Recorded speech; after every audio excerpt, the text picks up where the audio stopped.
Good morning, everybody, and welcome to the inaugural episode of Good Morning Xbox. Good morning, Xbox, and good morning to everybody. I'm sure a lot of you are familiar with me. I am your host, Mr. Boom Boom Kaboom himself, Newcomb. Yes, it's been a long time coming, but the day is finally here. The day you've all been waiting for. A day that we're going to introduce our panel members and we're going to take a trip down Xbox memory lane and a few other things as well. Some great surprise announcements throughout the show.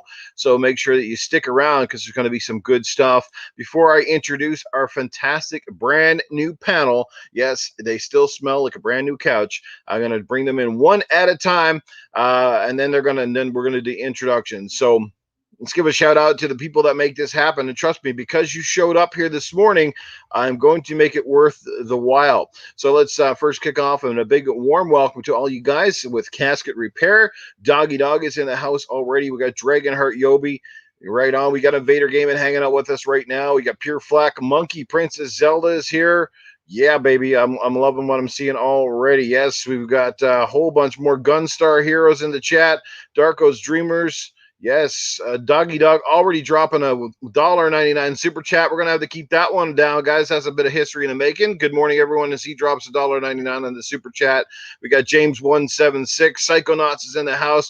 Toolman55 at Young Kneecaps. But any further ado, I know you guys have been waiting for this. I've been waiting for this moment. I can't wait. And hey, get used to it. You're going to see a lot of me on the camera. I don't like looking at myself, and I do apologize for the quality. I look like absolute terrible this morning. I look really terrible, and I'm going to have to remind myself 100 million times that I am not on Gaming After Dark, so I do have to watch my language and lingo. But long story, I just wasn't as prepared as I thought I was going to be this morning to get this going. So I'm just using the really crappy webcam that is inside the camera. And don't forget, you can share this out, and you can tell all your friends, young or old, because this is an all ages show, unlike Gaming After Dark. Yes, I didn't even change the banners properly this morning. So without any further ado, I know they're on standby and they can't wait to get at it. It's been a couple of long months now. So here we go. I'm going to introduce the very first panel member. He was pretty much, I think, the second person I added to the crew. And here he is, the one, the only. It is Cerebral Paul. Paul is in the house.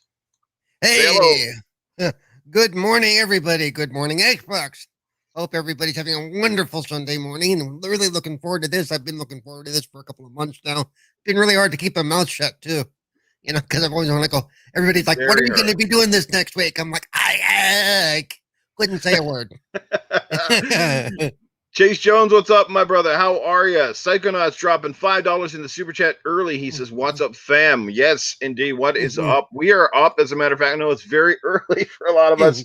So we're getting up and having our breakfast. Rise and shine. Good morning, Xbox. Well, welcome to the show, Paul. We're going to come back to you guys in just a minute as we kind of do sort of the official kickoff. Let's get to the second amazing panel member.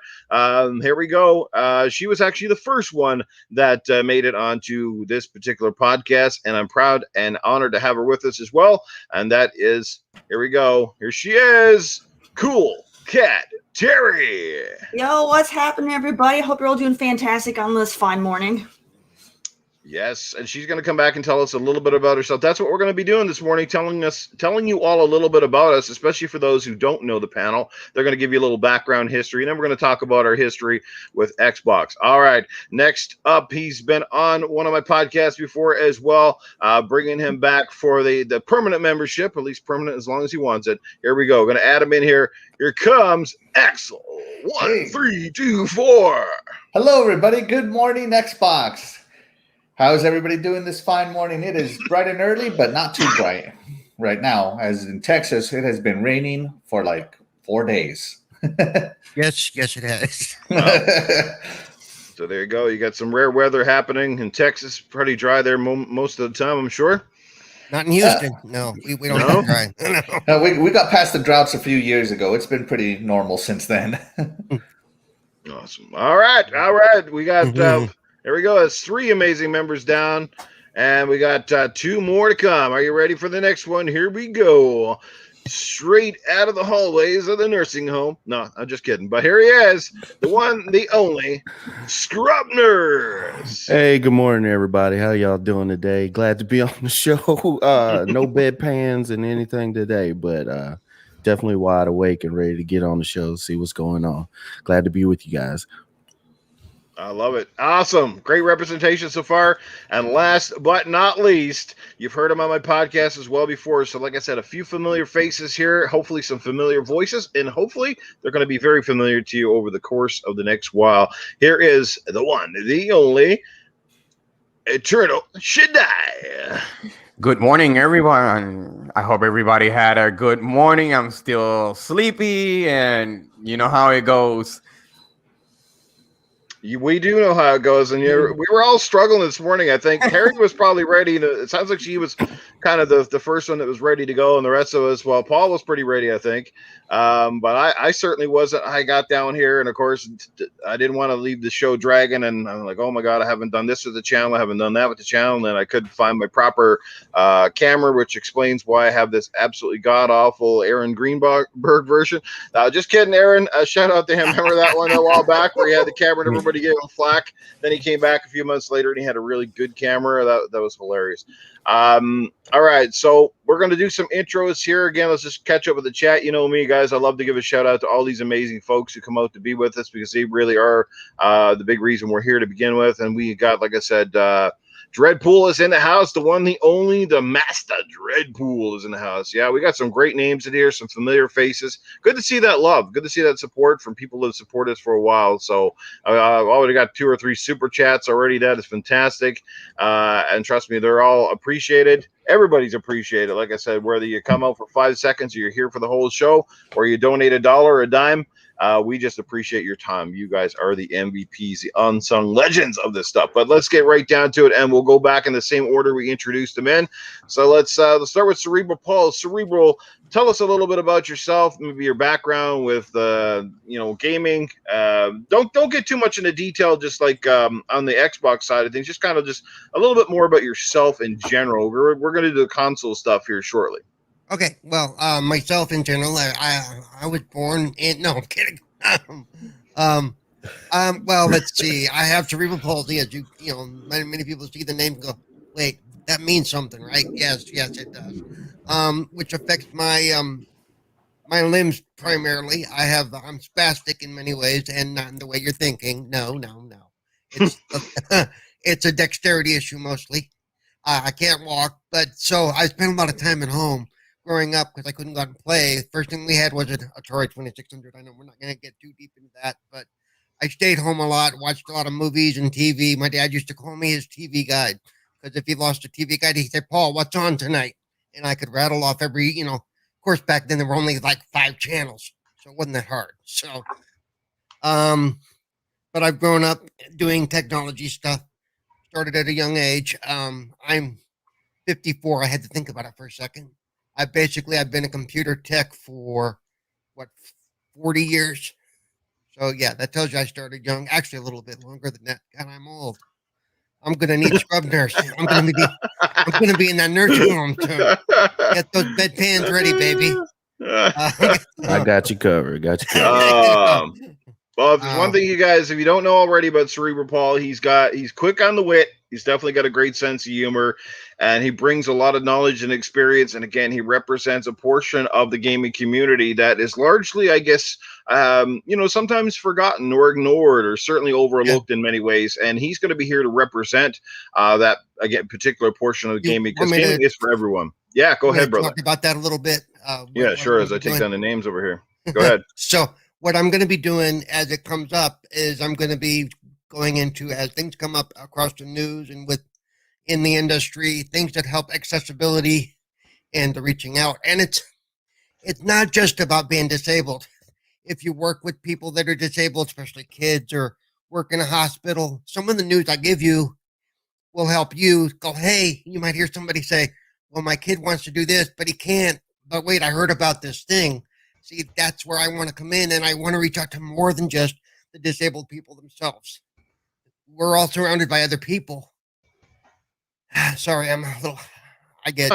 Just take a breather, man. We got all morning here. I know nobody's going nowhere. I don't know. I get when I know I'm on camera. Sometimes I get a little. It's amazing that I get a little shy, which is weird for me. But anyway, so my goal is we're gonna over the weeks I'll go over where we've been with accessibility and hopefully where we're going. So that's it. So if you ever have any questions or any concerns, if you know somebody, hey, I know this person, but what could they do? Reach out, ask me. Exactly. I can probably find out. Exactly. That's exactly it too. Like you want to reach out to Paul because he's got some experience. He can perhaps lead you to the right avenues, all that good stuff.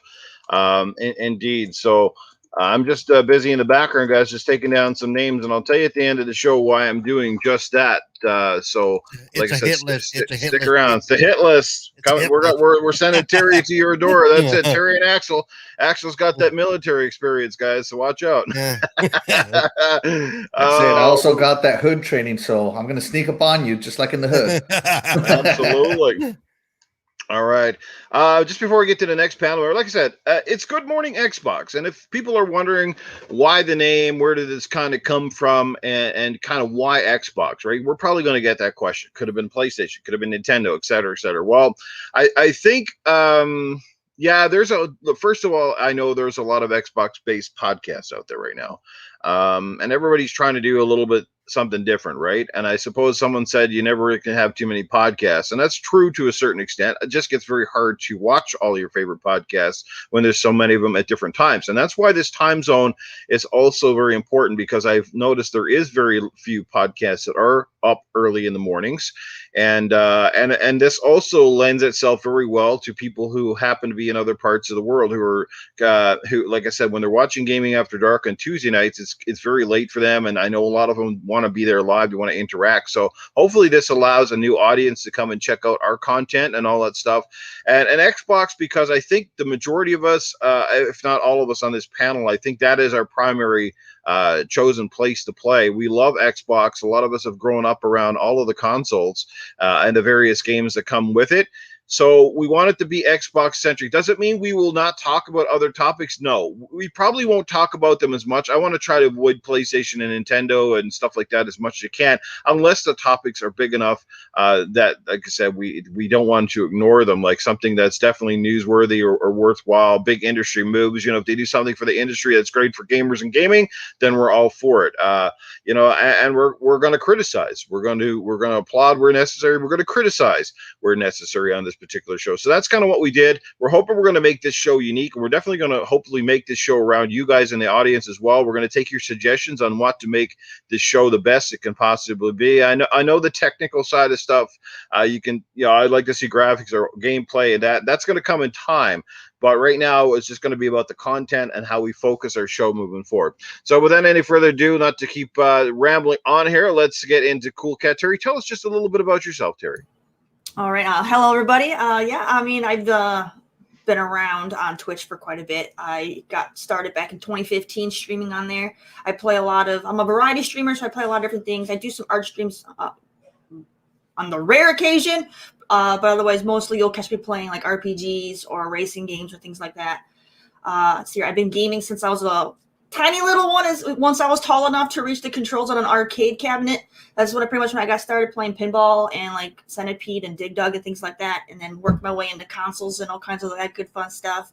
But yeah, so I'm also making my own video game, getting brand new into that. So I have a lot to learn. So I'm getting through that. So it's been pretty fun.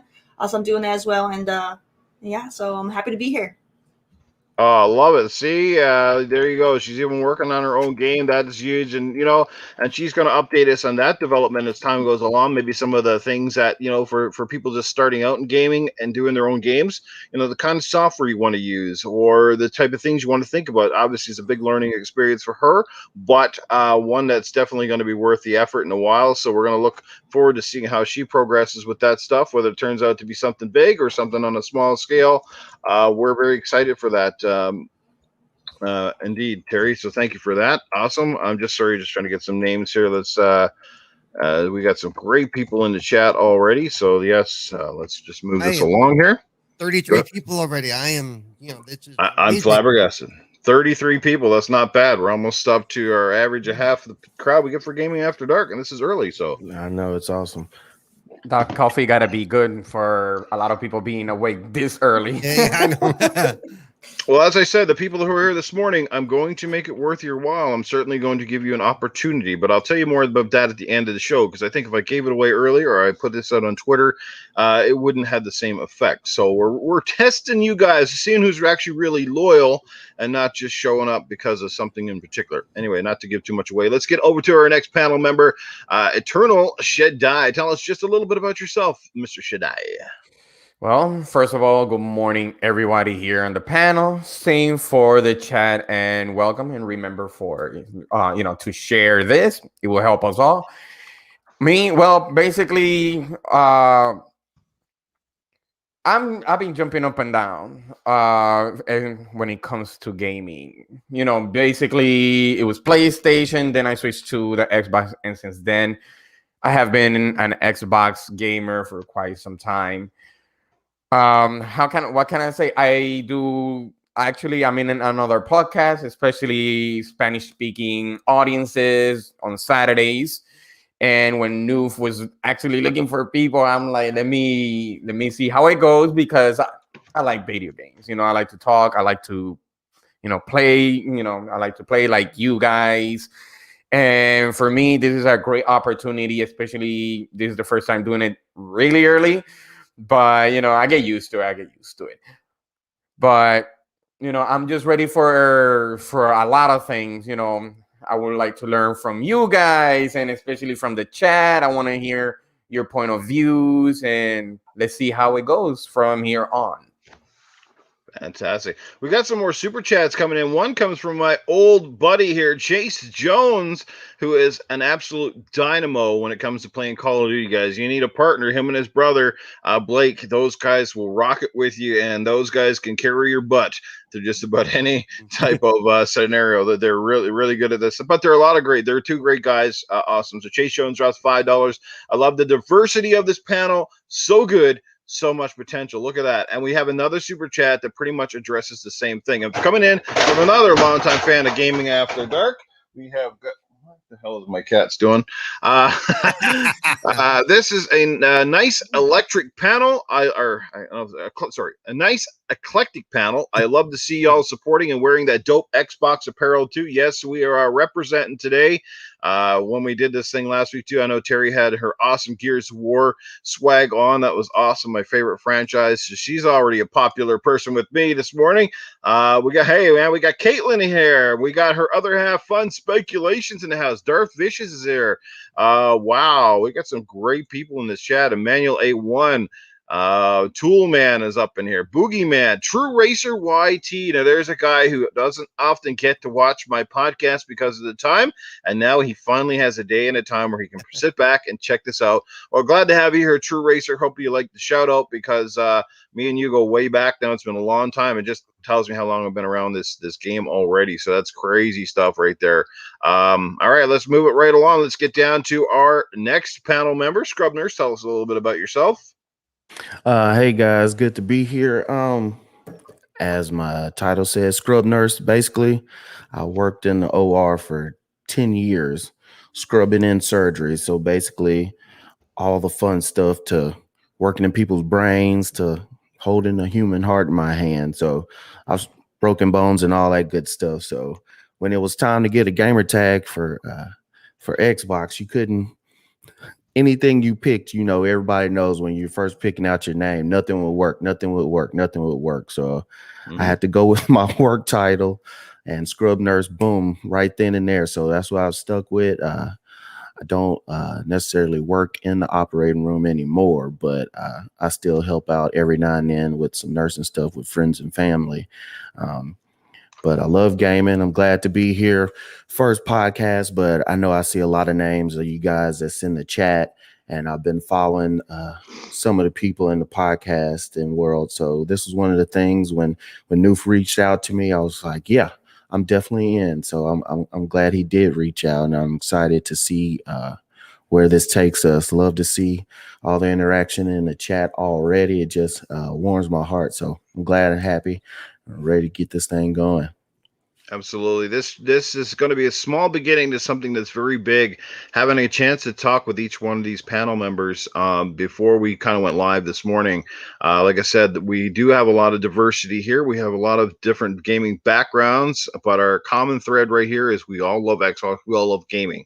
And that is why we're here. So it's going to be really good. We hope that we carve a niche here. Dragonheart Yobi's in the chat, man.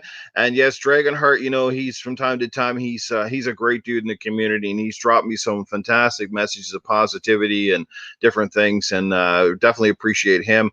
Blue Moon FC is here. What's going on? G-Bone 117. What's going on, Gary? Glad you could be here, brother. Entering down those names. And well, Axel's next up is Axel 1324. He's tell us a little bit about yourself, my friend. Hey, good morning, everybody. All right. So just real quick, I've been gaming since the Nintendo days. I've gone from Nintendo to Sega to PC to Xbox. That was literally the order. And so I've played just about almost every game. I've dabbled in some PlayStation stuff as well. So no hate for PlayStation there. Mm-hmm. And yeah, I'm just ready to get going on this. Thank you so much for having me. And I hope to have I'm just your typical ex-Army guy that went to college and is now working life while gaming. I love it. I love it. Like I said, not only just the gaming backgrounds, is the kind of work history and stuff that people have on this panel. It's amazing. Like, this is Scrub coming right out of the ORs, so he's definitely seen some crazy stuff. And you know what? We know he's definitely ready to go because there's nobody that's crazy enough for him on this panel right now, right? And there you go. Axel's probably seen some crazy stuff too. So crazy. Heard and seen. Mr. Kimo, what's happening? What's happening? There we go. So we got all of the panel people out of the way. Now, one of the things there's a lot of things you're going to see and hear on Good Morning Xbox, but I'm going to tell you a couple things you're not going to hear on this show. All right. Now, I do warn people, because a lot of us are adults, there might be the odd time that something slips out of our mouth that we try not to have on this particular program. So we'll apologize in advance. Like I said, things like cuss words, right? But I don't think we're going to have too much of a problem. I'm just saying, right? And lastly, we're not going to be using some of these terms that you hear in a lot of other podcasts, because this is not what this is about. It's not about the Xbox and the PlayStation ponies, okay? I can tell you right here now that most of us are multi-platform owners. We do not have a hate on for Nintendo. We do not have a hate on for PlayStation. Like I said, we do have preferred platforms. That's why it's called Good Morning Xbox. It should be self-explanatory. So the second thing is, if you're going to come in our chat and you're going to bring in sort of that console war nonsense and that foolishness, you will not last long here. I will be assigning a bunch of mods. And if you want to be a mod as well on this channel, just let me know. Send me a message and I will make you one. But that's not how it's going to roll. Sorry, Emmanuel. I know you're just kidding. But that's not what this show is about. We're not going to be out here defaming people and getting on with that nonsense. We're here to talk about the good side of gaming, the stuff that brings us all here to begin with, right? So that's what we want. Sure, that's going to be boring for a lot of people. And you know what? Our subscribers might go up very, very slowly. But we're going to earn each and every one of our subscribers. It's not going to come from the other BS that you hear on certain particular podcasts. We're not going to have it here. It's going to be about fun and gaming. So just quickly, there he is, Spider-Man 356, guys. It wouldn't be a podcast with him in the chat. One of my longest ever channel supporters. Has been there for a long time now. So thank you, Spider-Man, for stopping in. And a little bit about myself, for those who don't know, Noof Nukem. It's almost self-explanatory, but the name itself, for those who don't know, I come from Newfoundland and Labrador, Canada, which is a little small island off the east coast of Canada, if people aren't familiar with it. And I moved to Alberta back in 2006. It's been my home ever since. So I'm a transplanted Newfoundlander, proud of it, proud of my heritage and my culture. So Noof is short for Newfoundlander. And if you ever go to Newfoundland, you're going to hear a lot of people call us Newfies. So it's a nickname. Now, some people don't like it. They say it's derogatory in slang, but I'm quite fine with it. It's part of who I am. It's part of my culture, my heritage. So I shortened it up to Noof, and the Nukem comes from obviously one of the most explosive game personalities out there, Mr. Duke Nukem. And when I just rhymed it together, and I don't know how they sort of merged, but they did, and it just had a ring to it. Noof Nukem. And of course, the whole boom, boom, kaboom kind of thing. Well, I said that one time. I said something about an explosion. It was in a podcast.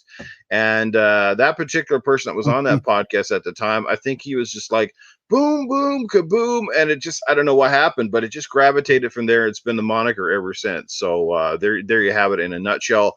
And again, glad to be here, glad to be the host, but it's not about me. It's about you guys. And like I said, we're going to be taking all of your fantastic suggestions. So if you got things about the podcast you think over time you'd like to see, we're going to have that, because we're going to talk about that right now. Like I said, I think Paul, during his introduction, kind of introduced a little bit about not only himself, but the avenues that he could bring to the table here. Some of our panel members are still working out what they're going to bring. Cool Cat Terry, I think you were going to be heading up a particular thing here. Not today, but Yes. Do I want to talk about it? Yeah, talk a little bit about what you're going to bring. Okay, so the segment that I'll be taking charge of for the show going forward would be the indie showcase. I play a lot of different indie games, and as someone who's also making an indie game, something I care a lot about. So hopefully I can bring to light some games that don't get any light, because a lot of people are like, oh, indie games, no, and they get scared and they run away. So hopefully I can find some really good gems that you guys can check out. I'm going to try my hardest to find ones that are on Xbox, but honestly, a lot of them are going to be PC, because that's just where it's easier for indie gamers, not gamers, excuse me. It's easier for indie devs to put their game on PC than it is console. There's a lot more red tape involved on console, so I'll try to pick out ones that are on Xbox, but just be prepared. Some of them might be only on PC. Well, nowadays, I would think that when you PC and Xbox, they're in the same ecosystem. So, I mean, there's going to be a lot of cross-pollination with us here, because, a lot of the games that end up on PC obviously come to Xbox or other platforms in due time. So that is quite fine. Good indie is a good indie. It doesn't matter where you play it. Yeah. And indies are very important, whether people ignore them or not. We've seen over the last 5 years in particular that some of the best, most innovative gaming ideas are coming from indies, because they're not restrained by some publisher or some massive targeting goal about how to hit this amount of money. And it's not about the money so much for them. It's about putting great ideas out there, making them work, and finding little gems, stuff like that. So that's going to be awesome. Let's catch up with the super chats real first here. We got another one. This one coming in from Shane Tomlin, who drops, I think it's €5. Sorry I'm late, showing my support and wishing you well on this new show. Thank you, Shane. Greatly appreciate it. And G-Bone117 also dropping $5. Have a great show, guys. I guess it's £5. Is that right? The euro? The £5, that symbol, it's €5. €5. There you go. €5. Yeah. So thank God it's not in Canadian dollars. $4.75 in American dollars or something like that. Yeah. Sorry, guys. My cat is very distracting right now. He's basically trying to get my attention here, legitimately. He's knocking stuff over, and he's going around my feet like a crazy man.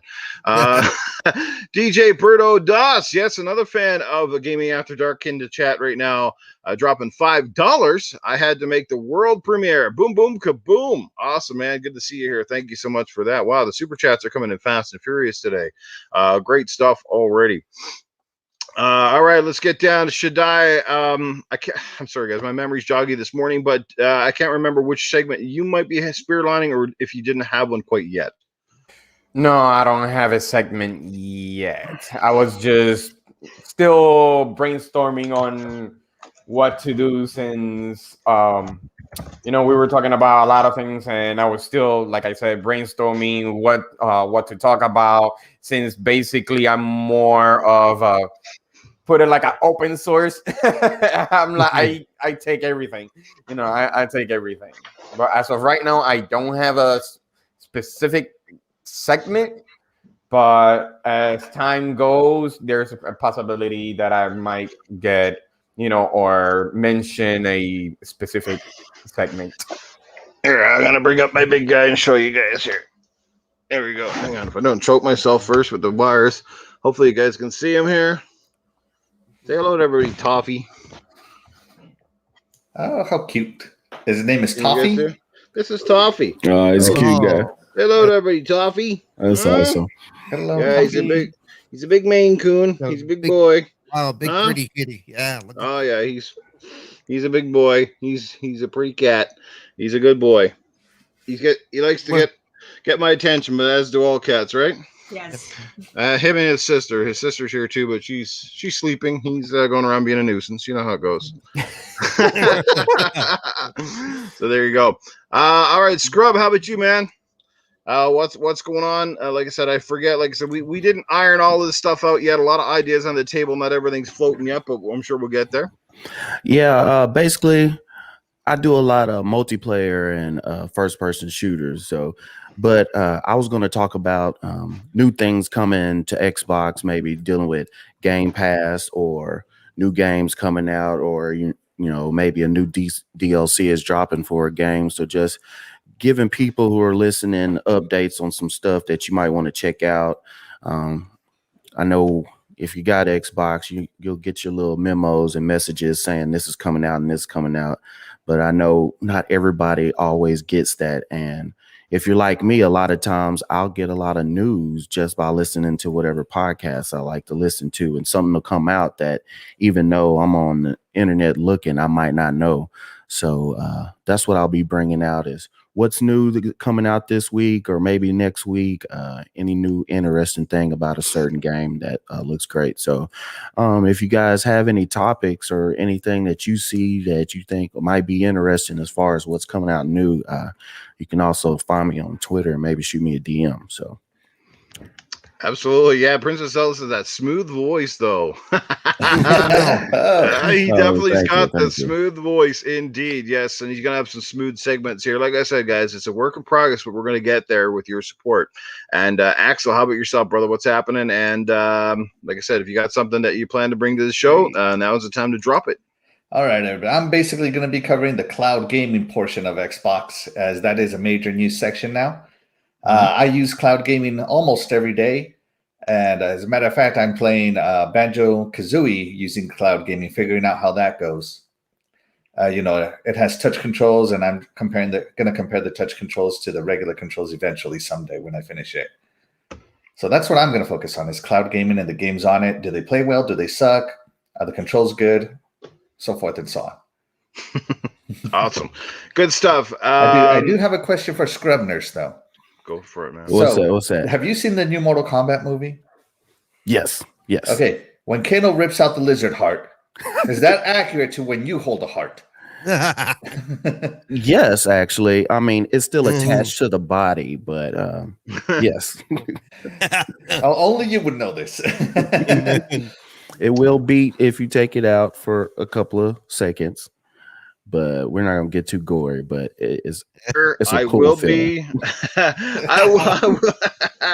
I will be. In case you're wondering, yes, from time to time, maybe Mr. Arnold will make an appearance here. I know he's pretty popular around the community, so perhaps once in a while I'll bring him in. And like I said, he'll have to keep things on the straight and narrow. Yeah, we got 2 thumbs down, guys. That's more 2 thumbs down than we normally get for GAD. So like, they showed up early. They showed up early too. Yeah, so we got them out of bed, and they're like, "Oh, look at these losers in here." That's okay. Like I said, I knew my ugly face would get the downvotes. That's what it is, right? I figure we at least have 5 by now. We gotta get those numbers up. Yes. Monkey has held his own heart. Wow. Wow. I never know that was possible. All right. Dang. Yeah. Speaking of Pure Flack, he was playing with us last night on Community Game Night. We did Doom 2016. People, you missed out. That was fire. That was such a good time, man. We were just rolling last night. Good stuff. Cyber Gunter was there. Yeah, man, we had a great time last night on Doom 2016. We're gonna have to add that to the rotation a lot more over the next little while. It's really good. Obviously, it's not in Game Pass at the moment, but something tells me it's going to be coming back here pretty soon now with the deals in place with Bethesda and stuff like that. So good stuff. And like I said, I had asked Aaron maybe he could stop by, and I'm talking about Aaron Greenberg, but maybe we'll see him in the chat, or maybe he's silently lurking. But if Aaron Greenberg is having to be listening to this podcast, I know from time to time he does catch some. We'll say a big shout out to Aaron Greenberg and any of the executives over at Microsoft and Xbox in particular. So for them, it's really, really early, dude. So, yeah. I was gonna say, ain't waking up to us, right? To be other things, but not us. It's like, ooh. Good stuff. Yeah, man. So Shane says it's jealousy. Well, who knows what it is, man. At the end of the day, if you're here, that's greatly appreciated for us. Mr. Tushy's in the house. What's going on, Mr. Tush? How you going? Did I miss any super chats, guys? No, I think I Not that I caught saw. some. Not that I All saw. right. Yeah. Make sure I don't miss them, eh? Like these people, the people paying money. Like I said, and I want to make sure that you don't get ignored. It happens sometimes on podcasts when the chat gets scrolling on. All right, so let's get down to it. Like I said, because this is not the format of the show. Ultimately, it's going to be more structured. This is an introductory show. I just wanted to make sure everybody got out there and knew our panel. So we're going to know a little bit more about the gaming background and history right now, and we're going to go around the circle again. And you know what? We're going to have a show. It's not always going to be, hey, it's your turn to talk. It's your turn to talk. Look, we are going to be a little bit more not so structured in a sense too, but when people have something good to say or they need to speak up, they will be certainly allowed to do so, but we're going to do it in a respectful manner, not where there's somebody shouting over somebody. And I certainly hope we have disagreements, because podcasts that have agreements and everything, we all know, are really boring. I hope we do disagree on a few things. I don't think it's going to happen that much on the show, simply because we're not here to talk about all the negative BS and the drama. So I think there'll be less to kind of get heated over, but all that stuff. But that's what we're going to do. Let's start out with we'll go with Cerebral Paul. I will go last, but Cerebral, just tell us a little bit about gaming with your console backgrounds, I guess, in particular console or PC, kind of where your humble beginnings and that sort of stuff. And then tell us a little bit about your favorite Xbox memories, if you've going up from the OG Xbox up, if you were able to have them all at one point. Thanks, Tush. See that super chat. Oh, did we lose somebody? No. Yeah. Tushy Gaming. We're good. Hey, Mr. There Tushy, we go. he drops £2 in there, €2. Damn, Paul is here. I'm out. Oh, that's what it is. Shout out to Mr. Tushy. Those guys took up the reins for the UK version of Community Game Night and been very, very successful. Great turnout over there. Man, making the friends that you do on the Community Game Night is crazy. But anyway, Paul, go ahead. R2D2's in the house. Whoa! Wow. What the heck's going on? Oh, there's a fight going on in here. All right, Paul, go right ahead, brother. So I think I'm the old man in the crew. I'm the old man in every crew I'm in lately, I think. My console gaming goes all the way back to Pong. Okay, if that's considered a console or as a brick, but so yeah, Pong, Atari 2600, Commodore 64, then into the CPM computers, the PCs, like the the TRS-80, the Trash 80 Model 2 was the first one I really spent a lot of time with as far as computers go. Missed a lot of buses because they had one at school, and I would go play with it after school. Missed the bus, have to get another way home. That was always fun. But yeah, I've always been a tech guy. I was the kid who would take stuff apart to see how it works. Doesn't mean I could put it back together, but I would take it apart, But I got better as I got older, I was the idiot who, honest to God, I had a TRS-80 Model 4, which was an all-in-one unit, had the monitor built into the computer. Mm-hmm. And the monitor went out. Well, it was just a black and white picture tube. So, mind you, this is before Google and everything. Mm-hmm. I figured out how to open it up to drain the tube of the static energy that it holds on to, which is actually quite a lot, people. Let's just say that when I completed that circuit, the smell of ozone didn't go away for about an hour. But yeah, people are surprised I'm still alive because I would do stuff like that and actually change out the picture tubes. Wow, he's really getting technical. He was doing some real OG stuff. Oh man. Oh yeah. I'm one of those guys. I'm a do-it-yourselfer when I can. So, but So Paul, yeah. No, go ahead and tell us a little bit about most primarily your experience. Well, then Xbox. I was getting there now. Okay, go ahead. Jeez. All right, rushing the gun here. Go ahead, brother. So let's see. So yeah, I've had every single Xbox that's come out. The OG original Xbox, and then the 360, the whole bit. This is the Series X is the first one I've ever had at launch. And I got lucky that way. It was pretty much a birthday present because I called a friend who I knew was going to give me a decent amount for my birthday. And they released the pre-orders in October or September. So I get a hold of him. I go, hey dude, I know my birthday's not till December, but so he did. So I was able to pre-order my Series X. then my favorite, I don't have one favorite memory for gaming or Xbox in particular, but what it comes down to is, again, and for those that don't know in the chat, I'm an Xbox Ambassador Community Champion. That program has some of my favorite moments because that got me back into online group gaming, because for the longest time I wouldn't do it because just everywhere you tried to play was toxic city. If you weren't as good as them, if you couldn't react as well as them, how many messages I got that told me I sucked, Right. So after a while, it just becomes, well, screw it. I'm just going to play single player games. You guys are a bunch of assholes. I'm sorry. I'm sorry. That's all right. I think we can get away with that one. But the program brought me back into meeting people that understood where I was coming from and allowed me to play and be me. And even if when we play together, even on the community game nights now, if I get one kill, I'm thrilled, Yeah. and it's not because, it's just because it's fun. We have fun, We do, man. We have a lot of fun, and like I said, you always come in. You have some great little things that make us laugh, and that's what it's all about. People just not taking it too serious. I do apologize once in a while. I get too kind of serious on Gears, but yeah.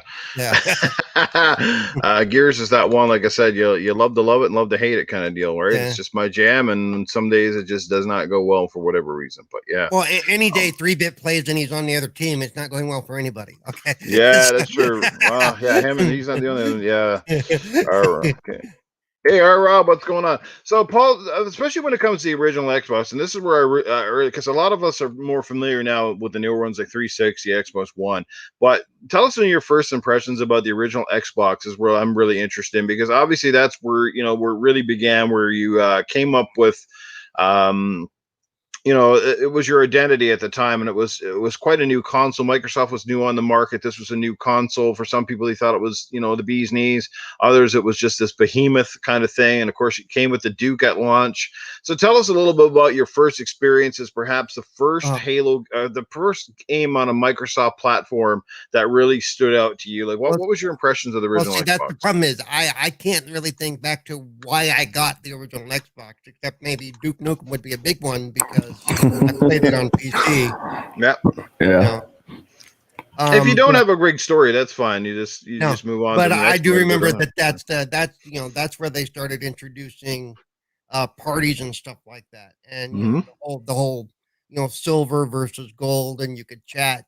So that was the beginning of that, and that was interesting. Because back then it wasn't as controlled. But it was still fun. I mean, I don't even remember what games we played, but there were some that we would jump into party chats and stuff like that. And, just like today, things would get out of hand sometimes. And, but I always look back at that and go, that was the beginning of what we have now. So in that sense, I really appreciate what they've done over the last, it's been almost 20 years now, So yeah, Zero Prime, right? He's got a couple of games he just dropped in the chat, like Halo. That was it, and Halo and Jade Empire. I mean, the original OG Xbox had so many great games. Now looking back at it, it's amazing. Yeah, it's amazing the OG Xbox did not do better than it did back in the day. It's just really crazy considering they had the best hardware at the time with the actually included a hard drive space. And again, they had so much third-party support and an amazing sports lineup. You name it. Sega was on board with those guys. Crazy. But anyway, so tell us, Paul, then about all your Xboxes. How would you rank the Xboxes in order from the ones you've had? I mean, it's Xbox One, Xbox 360, Xbox 360, Xbox One, and now, of course, the Xbox Series system. So I mean, it's kind of hard to rank the new one because it hasn't been out that long. But how would you rank them? Oh, no, I could still probably rank it.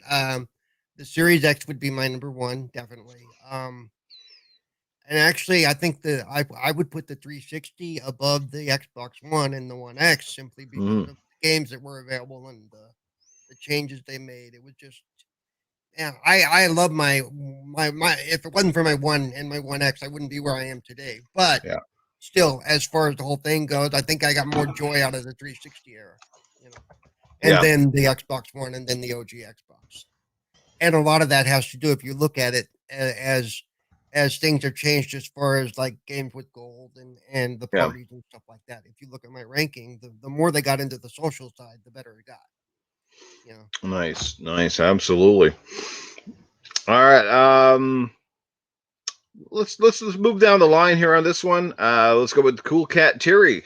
Terry, go ahead. Tell us about maybe your earliest gaming moments and particularly your memories about the OG Xbox, if you were able to have one. Obviously, you look like a young cat, so OG Xbox, you would have probably been very, very small when that one first came out back in old Grizzly 2001. So tell us about your experience. All right, so for me, like I said earlier, I started off with the arcade cabinets, playing like Centipede and Dig Dug and like pinball machines and stuff like that. My first console was the NES.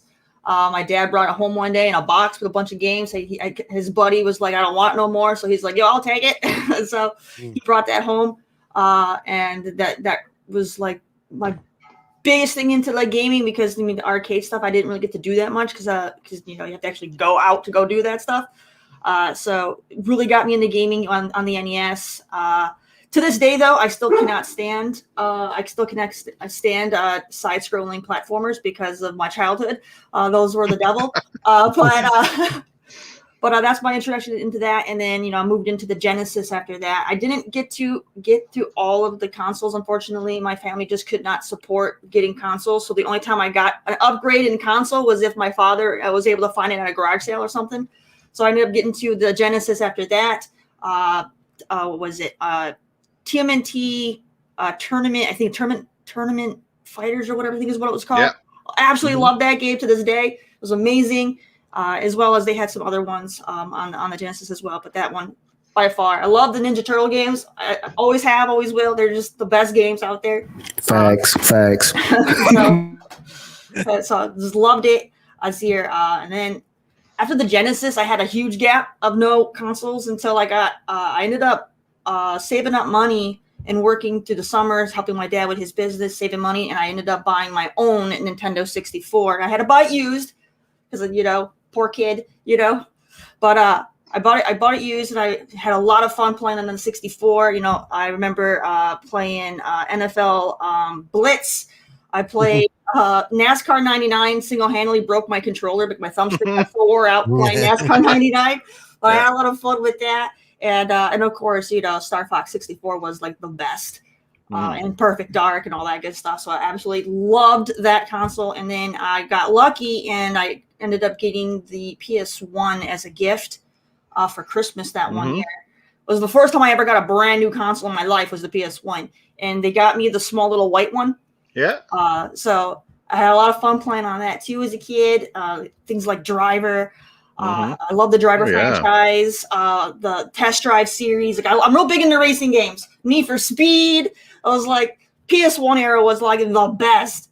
So I had a lot of fun with that. And then when it came to getting into like Xbox, I didn't have the original Xbox, but I do have a story on it. I grew up in a small town, so we only had one department store in town, and it was a Kmart. So I would go into Kmart whenever my family had to do shopping. So they would do shopping, and I would just stay in the electronic department the entire time. And I would play like the demos that they had up on display. So they had, for the OG Xbox, they always had a demo of Crimson Skies. So I would go in there and I would be like chopping at the bit to play Crimson Skies, because that game was so flippin' fun. And so I played that demo over and over and over again, and I wanted that game so bad, but I didn't have the Xbox, so I couldn't get it. So when I went to college and I finally got the 360, I was able to play Crimson Skies through backwards compatibility, and it was like, I was so happy to finally be able to play that game, because I had been wanting to play that game for years, and then I finally got to play it through backwards compatibility. And I'm sorry, Axel, but Crimson Sky is the best game ever for the original Xbox. I know you'll disagree, Mr. Halo fan, it's hard to disagree, because I love Crimson Skies. Crimson Skies is great. Yeah. Yes, amazing game. And then so then of course the 360, I got into that, and out of all the Xboxes, I would say that the 360 is my favorite, just because it was such a big time in gaming. They had so many more games. And they had some pretty interesting exclusives back then. A lot of people might not remember, but Mass Effect was actually an Xbox exclusive. So before it became, multi-plat. So that was that game had a huge impact on me growing up, and because I got into that game, it actually got me to go back and play Dragon Age, which I love even more, and I never would have even touched it if I hadn't fallen in love with Mass Effect. My God, you make me feel old. That game had such an effect on me growing up. I was already in my 30s. Where does the time go, first right? game I played was Centipede, so I mean, come on. All right. All right, we'll give you that. We'll give you that for sure. Okay. All right. So like, As long as it's not the human centipede, we're okay. you know, Inside joke. Don't look it up. It's definitely an inside joke. So that's, that really got me further into like getting into RPGs, because up until then I was mostly just playing racing games and sports stuff, so being able to get into and of course beat 'em ups too. Those were like the big things on the older consoles. And then 360, I got more into the RPGs and things with story and stuff. So that was completely, it changed everything. I was like, oh my God, this is a whole new like avenue of gaming I didn't know existed. Because, starting up on the NES, what do you all have? Side-scroller platformers. That was pretty much 90% of every game was a side-scrolling platformer. So, so you're like, what is this stuff? So it was pretty cool. And then Saints Row. Saints Row is one of my all-time favorite franchises. I did play like the old school like GTAs back in the day, but honestly, after San Andreas, I kind of lost interest in GTA as a whole. I just don't like it anymore. But Saints Row always holds a special place. I like it how it has more it's more comedic. It's not so serious like GTA is. So I just enjoy it a lot more. And then Fable, of course, because Fable is a huge part of Xbox. And I just love Fable. I never got to play the first one. I do have like the anniversary or whatever on like my backlog. But I started with 2 and then I played 3. And I thoroughly enjoyed both of them. I know a lot of people will be like 3 is like terrible, but I actually loved 3 because I got to play with my buddy and we had so much fun. So I love 3. Nice. All right. But so yeah, that's pretty much of course, Gears of War. I have to mention Gears of War. It's kind of funny when they started showing Gears of War like in the magazines and stuff, like Game Informer and stuff like that. I kept looking at it. They would show like pictures of like the Locust. I'm like, those guys look stupid. This game's gonna be dumb. All right, look at those enemies. Okay, they look so ridiculous. Yep. Like when you first saw like the Locust back then, that's like like the joke for like Halo's Craig. That's basically what they looked like back in the day. So I'm like, this game is gonna be trash. And then I actually played it and I got super addicted to Gears of War. I took back everything I said. I know it was like the best game ever made in existence at the time. So I was like, this is awesome. And so I've been a long time Gears fan ever since. That's awesome. Real quick, we got a super chat. This one comes in from Shane Tomlin. He drops that $5. He says, the reason I got into the OG, I had a Saturn and Sony, got Tomb Raider 2 exclusive, so I had to buy the PlayStation 1. Hated Sony ever since, so I got it. Chipped my revenge. There you go. I know a lot of Sega Saturn fans. A lot of Xbox people tend to come over in the Sega camp. I guess there's a lot of similarities between both, because they certainly were the industry underdogs, and they definitely had their strengths. Great stories there. Do you have any further thing to add before we move on to Axel? All right. So before we get started, we all have to listen to the Xbox National Anthem. Nobody listens to Crimson Skies when they think of Xbox, do they, Terry? Salute the Master Chief. That's right. Yeah. And now you can already hear the drum roll, right? I can just say I'm not going to stand up for the national anthem. It just everybody take off your hat and salute, right? Great stuff, awesome stuff, man. All right, just again, Dreadpool's in the house. Zero Prime Gaming Plus. What's going on? Chase Jones still hanging out with us. Free Jack, hey, my brother from another mother out here in Alberta, Canada. What's going on, my brother? Thanks for being here. Greatly appreciated. Let's see who else here. Boogeyman still hanging out with us. True Racer, Psychonauts, G-Bone Woman, 7 Casket Repair, Princess Zelda, Double M, Pure Flak Monkey. The list goes on. Yes, indeed. Lerm just jumped in here. What's going on, Lerm? Glad to see you here this morning. Anime Heaven is in the house with us. Tushy Gaming, Casket Repair. Yes, great crew here already, guys. 52 watching, 2 down thumbs. Boo! That's okay, guys. You know what? We're going to appreciate the feedback. We'll only take it as the the negatives as a way to get better one way or the other. Now, like I said, we can't change our appearance and stuff like that. So for those of you who don't like seeing us on camera, well, you're going to have to put up with it. But yeah, you don't often see me on camera. Yeah, power's out in my house. I know I'm still down in the basement. It's brutal. I got to fix that, guys, and I will do it in time. Trust me, I'm gonna upgrade my settings. So yeah, I'm gonna have to go somewhere else where I don't look like I'm down in grandma's basement or whatever the heck you want to call it here. So oh man, crazy stuff. All right, let's move right along. Unless you have more to add on that one, Terry, did I cut you off, or you're all good? Or no, that pretty much covers it. Because I enjoy the Xbox One, and I have a Series X right now, and I do enjoy them, but pretty much when it comes to Xbox 360 kind of wins out for me. Nice. Yeah, I think a lot of people will go with that. Axel, bring it on, Bray. All right. So I'm not going to go through my whole gaming history because I would take up the whole podcast. Yeah. But, so we'll get straight into Xbox. So I was a young adult when I first got into Xbox. And of course, the greatest Xbox game of all time is Halo, the OG Combat Evolved here. Mm-hmm. And I played this one with the Duke controller, and I actually loved the Duke controller for my hands. Oh. I know a lot of people didn't like it, but I loved it. And the thing I loved about the Duke controller was that it had the black and white button in the front that were also the triggers. Mm-hmm. Right. Oh, man, I love that about it. So that's what I really enjoyed was some Halo. And Xbox was really good for me because it also gave me access to games and LAN parties, and all the stuff I was already doing on PC kind of translated very well to Xbox. You could put your own music on it, play games with your own music on it, all kinds of good stuff. But another game that influenced me on Xbox that made me love it is from one of my favorite companies is Sega. A lot of people don't know about this one, and that's Otogi Myth of Demons. Anybody on the panel play this one? Say that one more time. Otogi Myth of Demons. Yes. Okay. I know of it, didn't play it though. Yeah. Yes, this game is a From Software game, the same people that do the Dark Souls before they were Dark Souls. It's incredible. Is that one still hard as heck too? No. This was an action game. It was more akin to like what kind of, like a Devil May Cry before Devil May Cry style. The question is it still punishing like any other From Software they make? And then after that, I got into the Army, and the Xbox 360 came out, and I was both in the Army and in college, so the Xbox 360 really didn't have that big of an influence on me, as great of a console as it was, because I was just busy. I was busy doing my Army stuff, and if I wasn't, I was busy studying. But one game I did play on the 360 was this one. This is the first Gears of War I played, was Gears of War 2.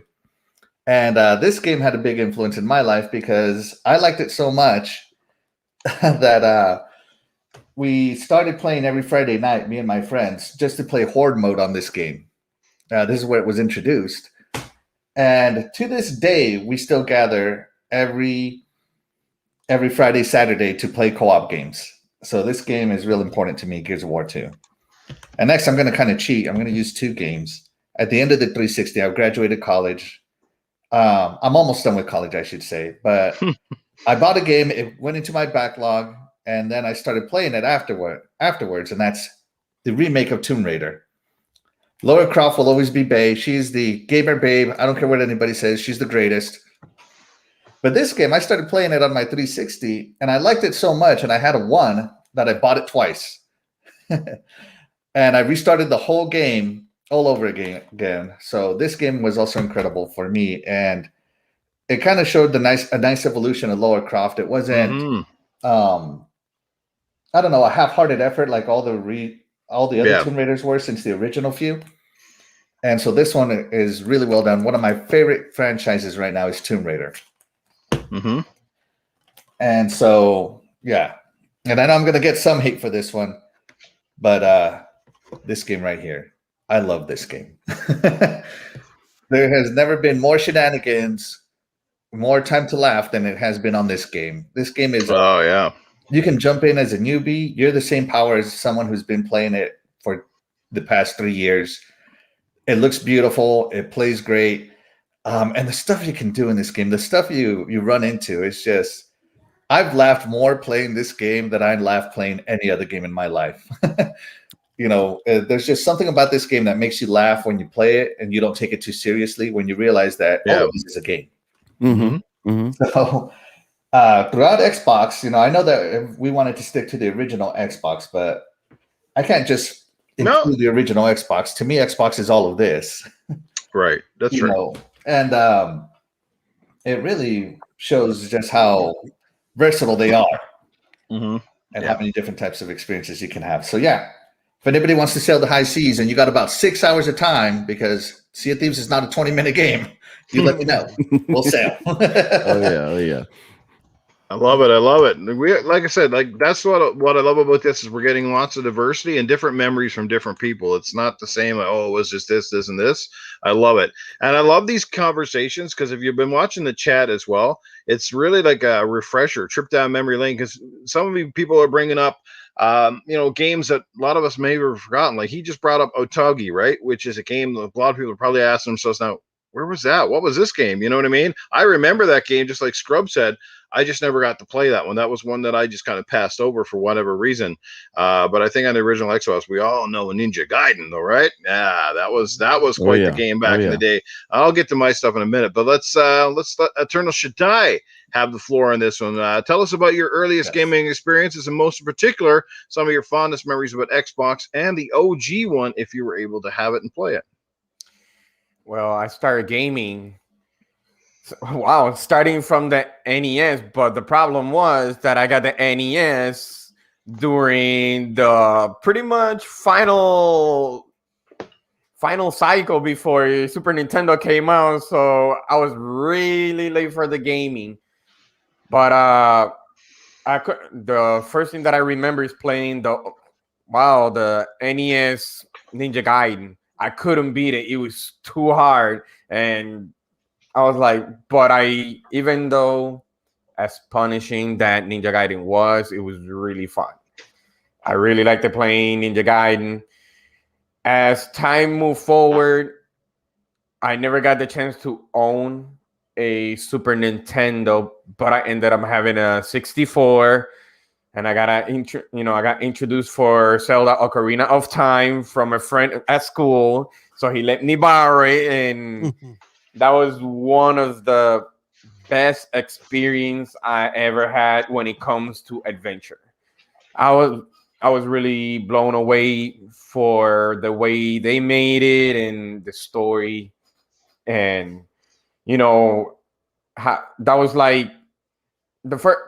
Sometimes as a kid, you was like, imagine if they created a boss as big at the screen, and so I'm like, wow, let's see how it goes. I liked it. I played it probably like 2 times before I ended up having the PlayStation 1 for, I got introduced for Resident Evil, Director's Cut. Love Resident Evil. Then I went to PlayStation 2. That was okay, but as time kept going, something told me that I needed something different. I don't know what it was, but I'm like, okay, it's PlayStation. That's just me. It's just PlayStation. I need something different. So I did the craziest move. Got rid of my GameCube, because I know GameCube was at that time. Got rid of my GameCube, PlayStation 2, and I traded everything in just to get the Xbox when it first came out. I'm like, everybody told me I was crazy. I'm like, there's something about it. I needed something different. So I have my OG Xbox. Did I get Halo? Yes, I did, because my friend introduced me to that. But not only that, but also Mech Assault. And I'm like, those are the two that actually sold me to get the Xbox. Mech Assault and Halo. Mech Assault, that was a cool one. Yeah, it was really good because I was playing with him multiplayer. So pretty much that was the first time playing on Xbox Live. And I loved it. But then I heard Ninja Gaiden, one of my biggest game that I love, bought it, beat it. It was really hard. and I played a game that I got curious, but I'm like, I ain't never seen this graphics before. I want to play it, and it was Gone Valkyrie by Sega. And other than that, brute force that came with it. There's an old title I remember from the launch that most people don't bring up. Yep. Right. And that was part of, if I'm not mistaken, Halo. That was as a demo, if I'm not mistaken. And there was something about it, Gone Valkyrie and brute force and all that. I play a lot. And I'm with Axel. Well, not on that part. When he bought that Duke, and I wanted it to play with another friend of mine, I'm like, "What is this? Boomerang or what?" It was huge. It was really huge. Then since then, I kept on having Xbox, even though I had the PlayStation 3, but it was always the Xbox. There was something about it that I'm like, that I stick with. I've stuck with it. And for me, for the 360, pretty much that's where I got the name of it. And those are my two favorite, which is Eternal Sonata, which is like a Tales game made by Namco Bandai, and El Shadai. That was, I like unique, different games other than Halo, the Gears, and all that. And even Magna Carta 2, that's one of my favorite ones. I like RPGs. But if I want to put it on rankings when it comes to console, I'll go 360, Series X, and the OG. I'll go like that. Yeah. So Xbox has always been, I've always been on Xbox. And now, other than Sea of Thieves and all that. So right now, that's the stuff that I've been playing lately. That's the reason why I've been gaming so long, even though something happened and I couldn't play for a month. And I felt like I was like a little kid being punished. And I'm like, but I want to play. No, wait this long. I'm like, oh, man. But now I'm back and I want to play medium right now before Xbox start releasing, the rest. And that's for another time. And that's me gaming, but I be streaming also games that I love. Sometimes I go on my backlog. Sometimes I don't. Sometimes like Halo Wars and all that. Oh, medium is awesome. Medium is amazing. Welcome to the podcast there, Frog Lanostic Xbox Ambassador. That's quite the name to say in one sentence. That's Frog. Yeah, Frog's an old friend of mine. Frog's cool. Okay, I got to add him to the list. Yes, that's our hit list, Frog. Sorry. Great story there, man. Any further thing before we get down to Scrub? Actually, no, just waiting and looking forward from the now to the future when it comes to the Series X and as a whole, the Xbox division. Looking forward to it. Awesome. Great stories. I love it, man. Liberty's bringing up some real gems in here. All right. And in order, we're down to Mr. Scrubner. Scrub, tell us a little bit about your earliest gaming memories, in particular, your fondness for the different Xbox platforms, and particularly OG, because that's the one that sort of gets overlooked these days, but it's really where a lot of people got their beginning. And like I said, such a huge gamble for Microsoft at the time, too. You know what I mean? Like to come into the games medium relatively new with this new console, going up against the juggernauts at the time, which, I think Xbox came in and the Sega Dreamcast was still going. I think when the Xbox One, when the Xbox came in. So there was a lot of heavy competition. Like I said, Microsoft was a newcomer, well known for Windows and PC world, but jumping into the games thing, man, that was a big gamble for them. So tell us a little bit about your history. First starting out was Atari. My cousin next door, when I was maybe about 4 or 5, I would go over there, play Pong and different things. And then my parents bought a Commodore 64, which on floppy disk, I would play, Qbert, Buck Rogers, Frogger, any kind of game I could get my hands on to. So my first introduction at the house was actually PC, which I would have never thought. Going through then, I had Nintendo. I would do a lot of playing at friends' houses because I played so many sports, so many other activities. I was hard for my parents to pay for that and then turn around and pay for consoles and different stuff like that. So for like Nintendo, if I mowed the lawn and folded enough clothes, ironed enough shirts, I would get $40 and I would get buy me a game, which Cool Cat, like you were saying, playing that Turtles game. I love that game so much, but once you got past that dam and you were driving around in the Turtles van, I could never figure out the rest of that game driving around and just enemies just hit me. But I love the NES. Getting older, with me playing sports and in college, I didn't have the money to do a lot of consoles. So once again, I would do a lot of gaming at friends' houses. Before they had it on the internet, Let's Plays. I was at my friend's house. Shout out to Zero Prime Game.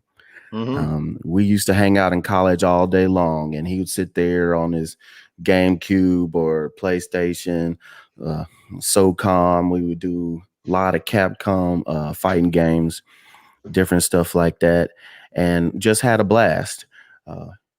When I got to Xbox, games that I really got into, once again, was hanging out at friends' houses. Was if I don't know if y'all remember Black, when that was on the OG Xbox. Black was awesome. Oh yeah, it was a great game. I'd sit there and play hours because I love the It shooter has some games. of the best shooting mechanics on the OG Xbox. Yes. Crimson Skies. There was even this is when paintballing was big. They had a paintballing game on the original Xbox. I can't remember the name, but I used to play hours in that. Me and my friend used to co-op on that all the time. I remember actually playing Halo Combat Evolved on PC before it came Xbox. I used to play that, Hitman, Fear, different things of that nature. But then I would jump on to the original Xbox with Halo. And that was my first introduction, and having to tell my friends, man, you got to get on this game. It's awesome. Oh, no. It's first person.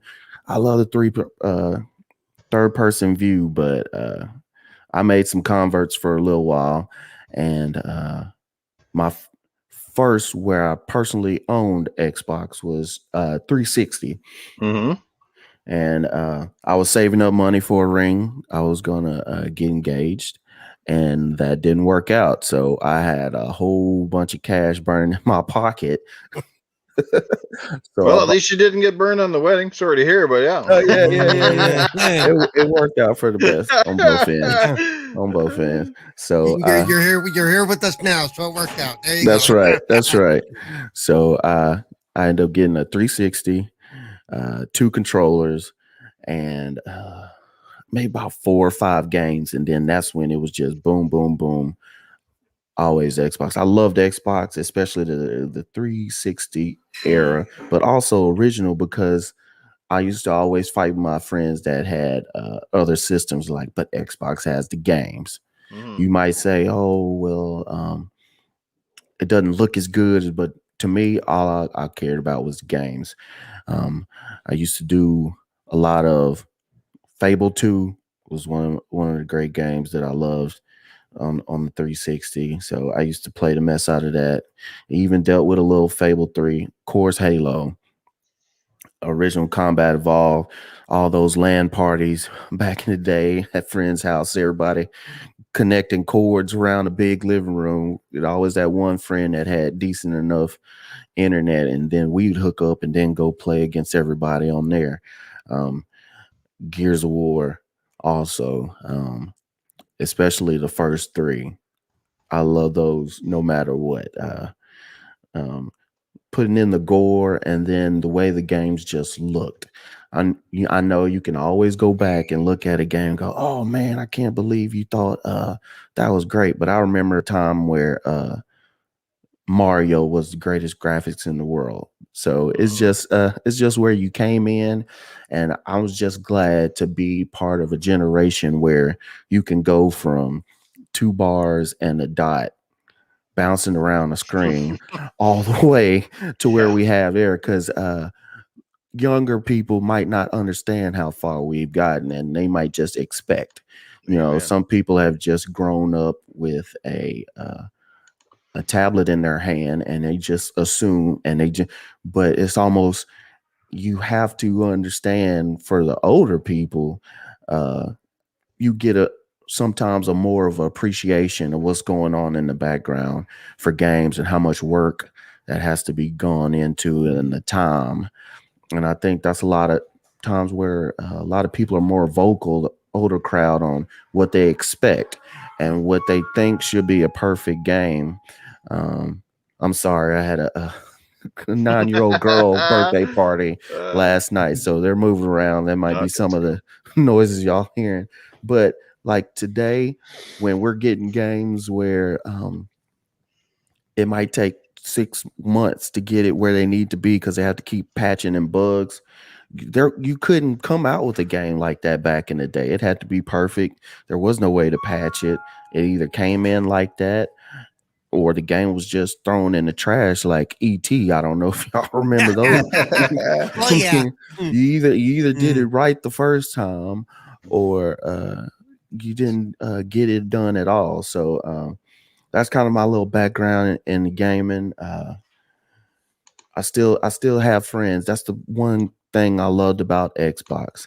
And I know it was been done before, but being able to go online, get together with friends, and to this day, I think Xbox still has the best online setup to play, whether it's multiplayer, party chat, and being able to play with friends. That's the most thing I'm about. I love the single player experiences. They're fun in their own right. But me coming through, because even when it wasn't the internet, I just love, when your friend had the newest game on Nintendo or the OG Xbox, and then everybody piling up in one room and just watching, and then waiting for their turn to grab the stick. Oh. Or if you got to a hard part on Mike Tyson, you beat Glass Joe, but you couldn't get to the next guy, and then all right, pass the stick, next person, and and you would go with your friends and cousins beating the game together. And so with me growing up that way, I love that experience that Xbox brought to everybody, to be able to do that. And I'm just eager to see where it's going, but it just brings back great memories. So that's why I've stuck with Xbox. But I do also have other consoles. I'm not one of those guys who go Xbox and I don't do anything else. So I always believe it's good to have a wide variety of experiences. So, you can't just have, I only play this and nothing else, because you're either missing out on stuff that you could be enjoying, or what you're going to do is you're going to be so blinded by whatever your favorite thing is. The fanboyism just gets too crazy. So, can you imagine if we only ate at one restaurant, our favorite restaurant, all the time? Right. Can you imagine? Exactly. I mean, that'd be great. All restaurants are Taco Bell. Oh, wait, no. Demolition Man over there. You beat me to it. But that's it.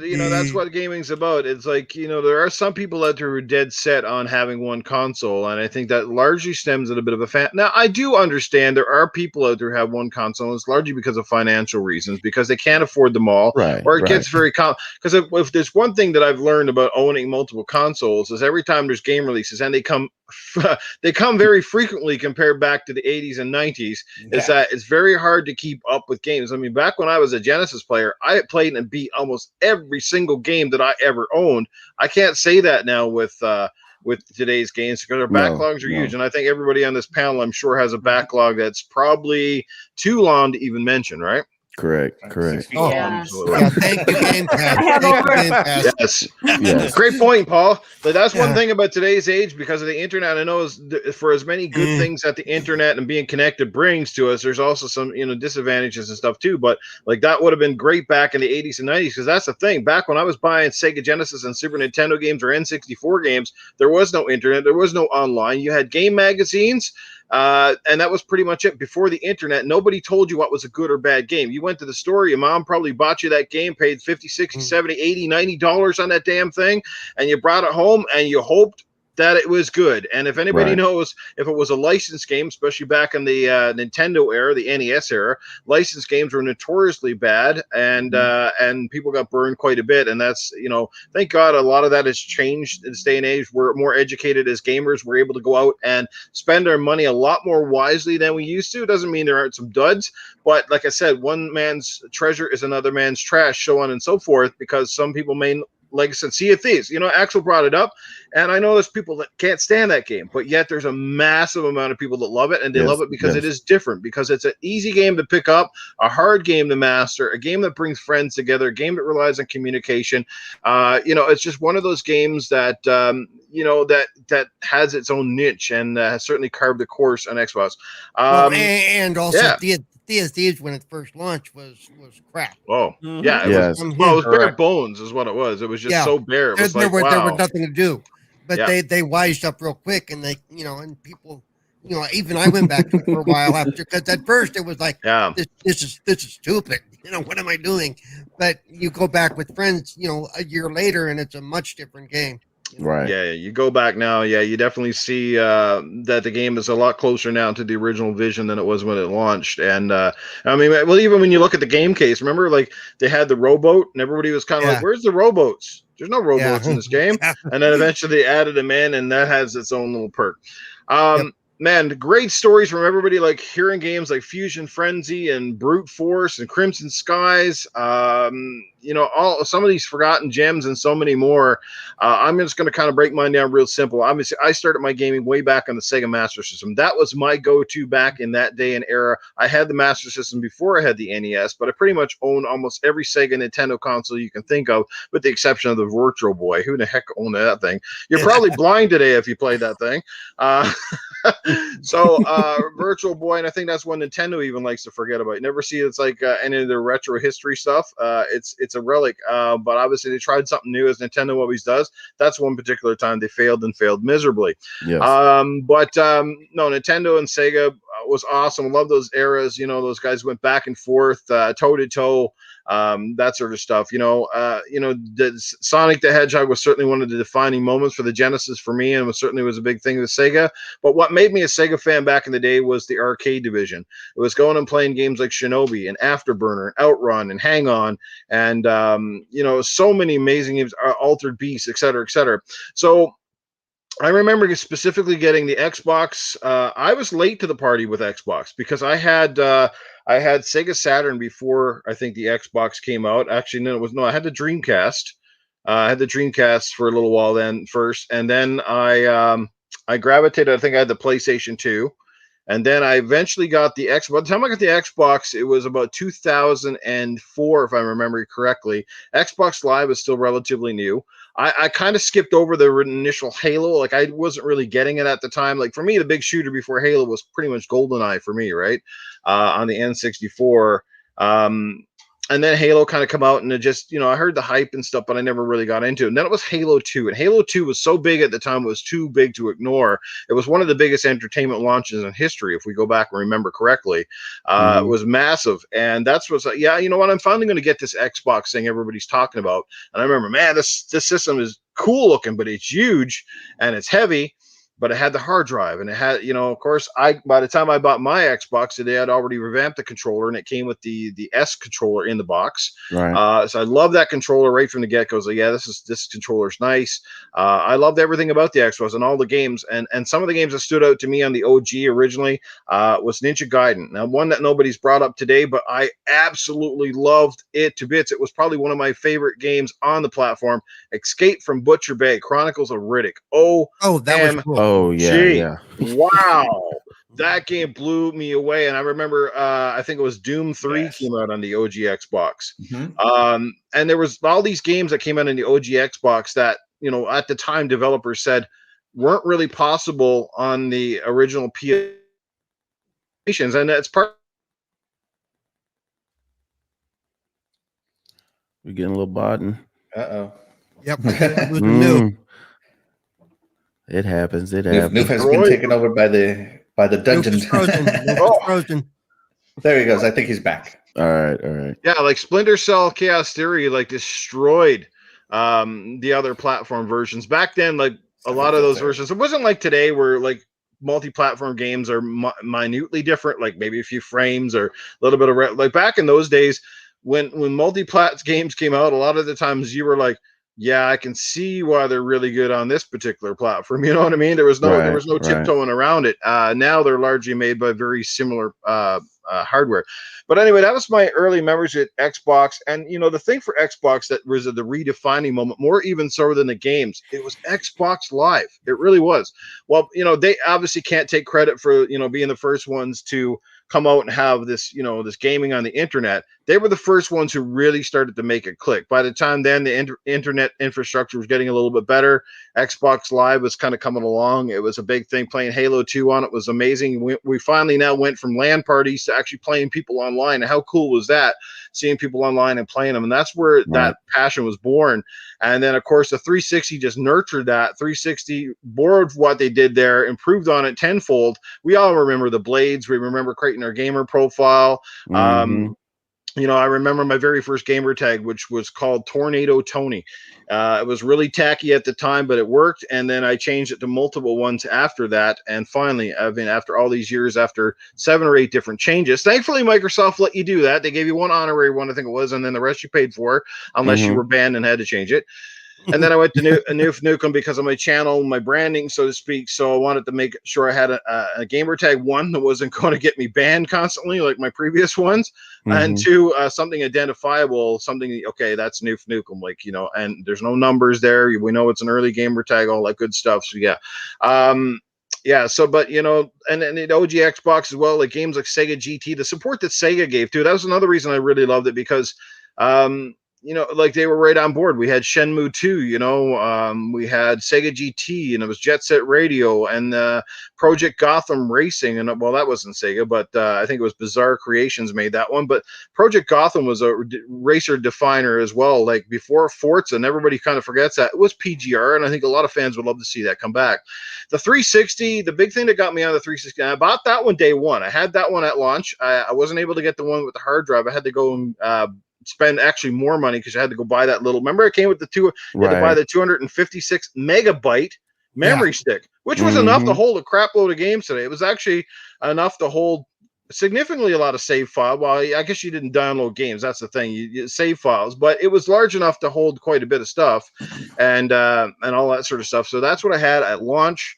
And it was Call of Duty, believe it or not, Call of Duty 2. I remember seeing videos of that and go, wow, this is a next gen looking experience, because I'd played Call of Duties on the GameCube and consoles before it, and you're just like, well, okay, now we're talking. Like this game, this is wow, this is PC level, this is crazy stuff. And I played a lot of that up until I guess after Call of Duty 2, the big one for me then was Gears of War. Like Terry mentioned earlier on, that was my redefining moment. That was the moment that took it to another level. I was almost ready to part ways with gaming. I was just in a bad spot in life, and I was a little bitter and a lot of things. And I was kind of like, I think I'm done. I think I'm just selling it all and just packing it in and going a different route.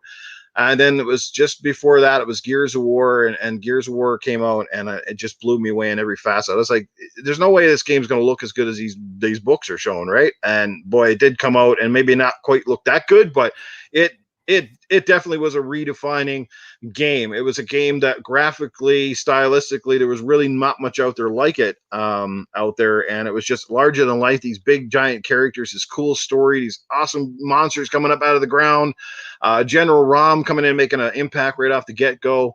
You're like, yeah, this is a cool franchise. This is what I'm playing it online with a buddy was absolutely dynamite. I can't say enough about it, and that was a redefining moment for me.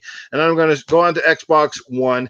Honestly, 360 has a place in my heart for those redefining moments, but I think it's the Xbox One that solidified everything, because Xbox One, now we're starting to see the fruits of all those years of labor, developer experience, because we know the Xbox One, PS2 eras, they had a lot of rocky games because developers really weren't used to dealing with 3D dimensional worlds and the software that came with them at the time. We saw a lot of games that were rough around the edges. They had great concepts and designs, but they were rough because of camera controls or lots of little buggy things that they couldn't fix because, again, they didn't have the benefit of the internet and doing patches every day, those sorts of things. And now, you play games today, and the things we took for granted back then are not there today. You know what I mean? Like, that sort of thing. So gaming has come a long way. And here's a couple of my redefining moments right here. Like I said, now this is the Ultimate Edition on Xbox One, but it's Gears of War Ultimate Edition. If you love the first Gears, this is the one you have to play. Yes, yes. It really is the redefinition of, and this is also gets overlooked. We see so many remasters, and we see so much junk out there today that's just an up resolution. They call it a remaster. They remade this game from the ground up, basically, and added content to it. So that when you're spending money on a game like that's what you spend it on. Games like that, man. That's, you take a great game, but you absolutely make it way better. That's Gears of War Ultimate Edition. If you don't have it already, make sure you check it out. So the next one, heading over to Axel. Axel, you're a man of my heart, man, because you're one of the few people to bring up this one. It's definitely one of the most underappreciated, underlooked games of the generation. Mm-hmm. Obviously, like the 360, a little bit better. Now, this one wasn't a complete remaster. It's just, again, they improved some things upon the 360 one. But yeah, the definitive issue. If you're going to play this game, go back and play it. It was amazing. This is probably one of the games I've beaten the most times of any game in the last 15 years. Because I beat it on the 360. I beat it twice on the 360, I think it was. I beat it once on the PS3. I beat it once on, I think, on this version. So at least 3 to 4 times. And I rarely go back and play anything that many times.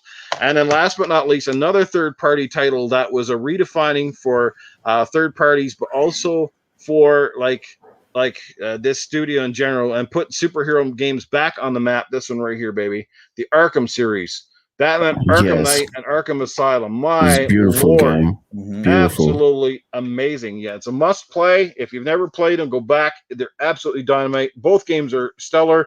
I love Asylum for so many reasons. The open world stuff started to get off to me a little bit with City and the rest of the games that followed, but my Lord, that's so good. The Batman Arkham games, guys. I know the camera is really glary here, but yeah, so there you go. So there you go, guys. That's my stuff in a nutshell.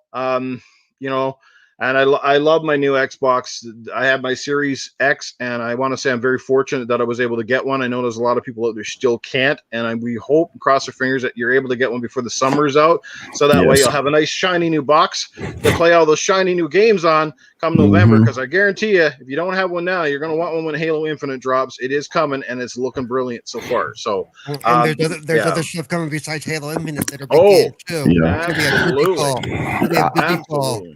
I'm willing to meet someone in a back alley to get one of those Series X's. So if you got an extra one, let me know.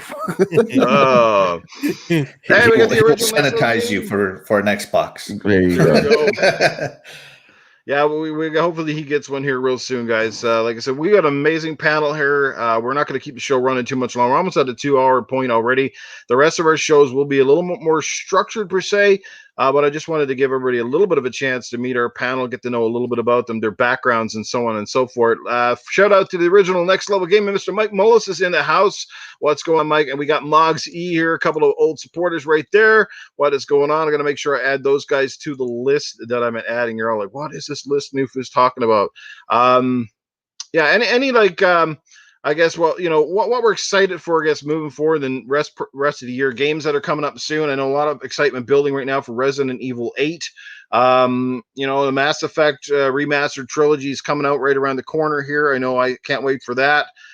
So how about the rest of everybody on the panel here before we kind of close out our show? Let's go back around. Cerebral Paul, anything right now that you're extremely excited for the rest of 2021? Well, there are now strong indicators. I'm not going to say, some of the podcasts said it's fact that Starfield is coming out this year because of the copyright issues. But I'm not going to say it's fact yet, but it's a very strong rumor, and that's the one I'm really looking forward to. everybody Nice. goes, "But why? We haven't seen anything." But I trust Bethesda with the single player and Okay. online Yeah. game. So You're allowed to be excited for it, regardless if you haven't seen anything. I just think that people that overhype stuff, like to the point where it's like, oh, like almost like game of the year kind of thing. You haven't played like that's. I understand that's everybody gets ridiculous, excited, but when Yeah. people talk about something like sacrilege, like the one that always drives me absolutely nuts. I don't know if you guys like. Okay, I get it. What's the one that was Scalebound, right? Everybody talks like, oh, Scalebound was canceled. It's the worst thing ever. How dare you, Microsoft? They didn't cancel that because obviously they didn't believe there was an IP there. Like there was so many underlying factors, but it's just the way people talk was like, oh, like Scalebound, I can't trust Microsoft. They cancel everything. Like, no, like it had troubles. It needed to be canceled. Like, let it die. Let it go. Like nobody even knew anything about it other than this emo guy running around with headphones on, riding dragons. Like we don't know much more than that. What we saw from trailers, and it looked cool. Don't get me wrong, it looked cool, and I think a lot of people would have bought it. I probably would have tried it, but the act like it's like every time the conversation keeps coming up, and it drives me nuts. So, like, let it die. Microsoft canceled for good reason, okay? And the other company took all Microsoft's money and decided to make a bunch of PlayStation games with it. So, Yeah, most people didn't care about that game until they found out that they weren't going to follow through with it. Yeah. Oh, the other one is, of course, Dying Light 2. Mm-hmm. Dying Light 2, yes. How about you, Terry? Anything coming up that you're excited about in the near future, whether it's a big game or an indie game? Anything that's on the radar? Yes, just quite a bit. One thing though is, of course, Mass Effect, Legendary Collection. I'm wondering if they're going to be sneaky though, since EA Play is part of Game Pass. I'm wondering if they're going to sneak in and do something special like Game Pass with that. And they're probably just waiting until closer to launch or something. I don't know. So I haven't pre-ordered it yet because I'm waiting to see if they're going to be sneaky about it, kind of like they were with Outriders. We'll see what happens. But also, I'm a huge Ubisoft fan, so I always jump on pretty much anything that Ubisoft has coming out. So I'm super excited for like Riders Republic, Far Cry 6, anything that they make is pretty much always gold to me. So, I'm super excited for anytime they say they have something coming out, I have to have it. Nice. I'm always like, take my money, Ubisoft. Yes. Ubisoft has definitely got their game on fire right now. That's for sure. Lots of hits the last little while. All right, let's move down the list here. Let's Axel, what have you got on your radar, my friend? Oh man, there's two games I'm really looking forward to. The first one being Flight Simulator coming to Xbox. So I'm hoping that they'll have some Series X or Series S blades on the servers so that I can play my Flight Simulator on my phone and check that out. Because I have about 8 days worth of actual flight time on the PC Flight Simulator. I played a lot. And I really like it because you can set the settings to make Flight Simulator as arcadey as you want to, or as real as you want to. So, I really enjoy Flight Simulator. Yeah, the second one, I can't wait to try that. Real quick, my Flight Simulator history goes back before it was Microsoft. Okay. Wow. It's actually the same. It's the same base company, but Microsoft bought the company way back then. Yeah. On my Commodore 64. Paul wanted to say he's actually one of the first test pilots for the Wright brothers plane. That's how come I can't walk. There was an accident. Plane went down. It was bad. No, man. That's awesome.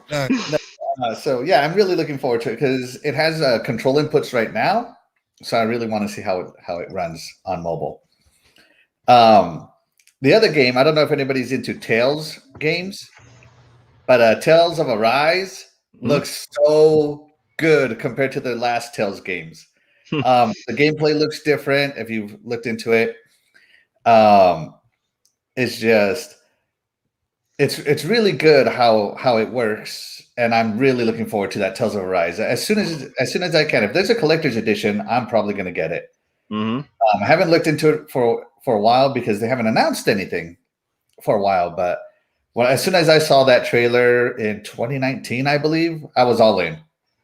And it's supposed to come out, I believe it was supposed to come out already, and they delayed it, and they didn't give it a date from last I know. Shadai, do you know anything about that? I know you're really into Tales games. Yeah, oh man, the last one, other than Tales of Symphonia and Tales of Vesperia, once I saw that new Tales, I'm like, it's about time. It has been Yes. so long Mhm. since a Tales came out, and I love those. I really do. Yes. All right. But yeah, those are the two games I'm looking forward to. One Xbox, one Tales, just because I'm a fan of the Tales series. Nice. And that's what I got going on my radar. Other than Halo, of course, I think everybody should just automatically assume that Axel is always hyped for Halo. Oh, Mike Mullis in the chat, he's really going back too, bringing up his first PC was a Tandy. Oh my lord, we Oh, had those back wow. in my Yeah. school. I haven't heard that name in That's years. right. I was dying Thanks from for that trip down dysentery memory lane. back in the day. Oh, yeah. The Trash 80, baby. Riding Love that my trail. Trash 80. Love my Yeah. Trash 80.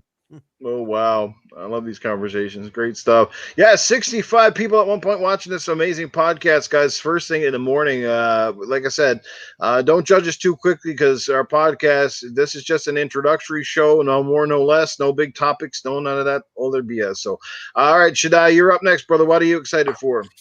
A lot of things, like everybody is. Actually, other than Halo, because that's what everybody's actually is waiting for.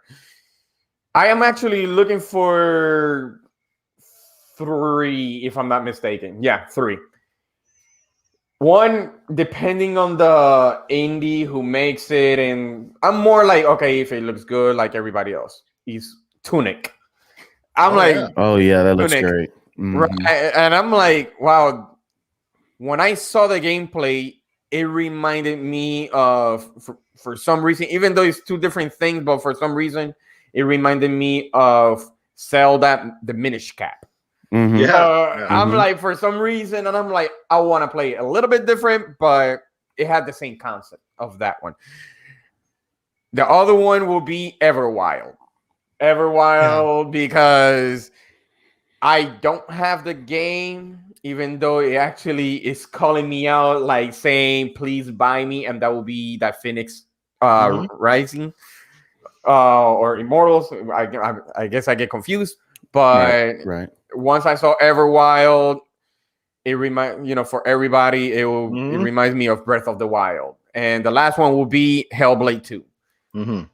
I played a little bit of part 1, but that's because, like earlier, what we say, our backlog is so long that I'm like, if I play this, I'm gonna start jumping into the other one. But those are my 3 games that I'm waiting for it. Even though there is one game, but nobody keeps mentioning it, and it's another indie, and I don't know what's going on. The Last Night.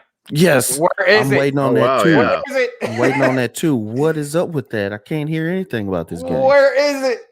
Yeah, exactly. But that game is cool. Once they show the gameplay and all that, I'm like, there's some cyberpunk style. Where is it? Where is it? Facts. Great list right there. And like I said, a couple of definitely indies that are high on people's radar for sure, or at least they should be high on people's radar. Would you scrub? Yeah. When you said that Eternal, I was definitely thinking about Last Night. It's been 3 years or so since they first put it. I've been waiting for it since then, but when it comes, 4. I think maybe so. Yeah. But definitely looking for Halo Infinite, and then with the multiplayer, of course. But I want to see what that story comes out to be. So I'm glad they took the time to work on it some more. Since I love the shooters, also keep hearing all these rumors about Battlefield 6. So I'd definitely be excited if we can come back with a great Battlefield that can rival COD. Chase, I guess we're gonna have to get together, man, and ride with my crew and see about Halo Infinite and Battlefield.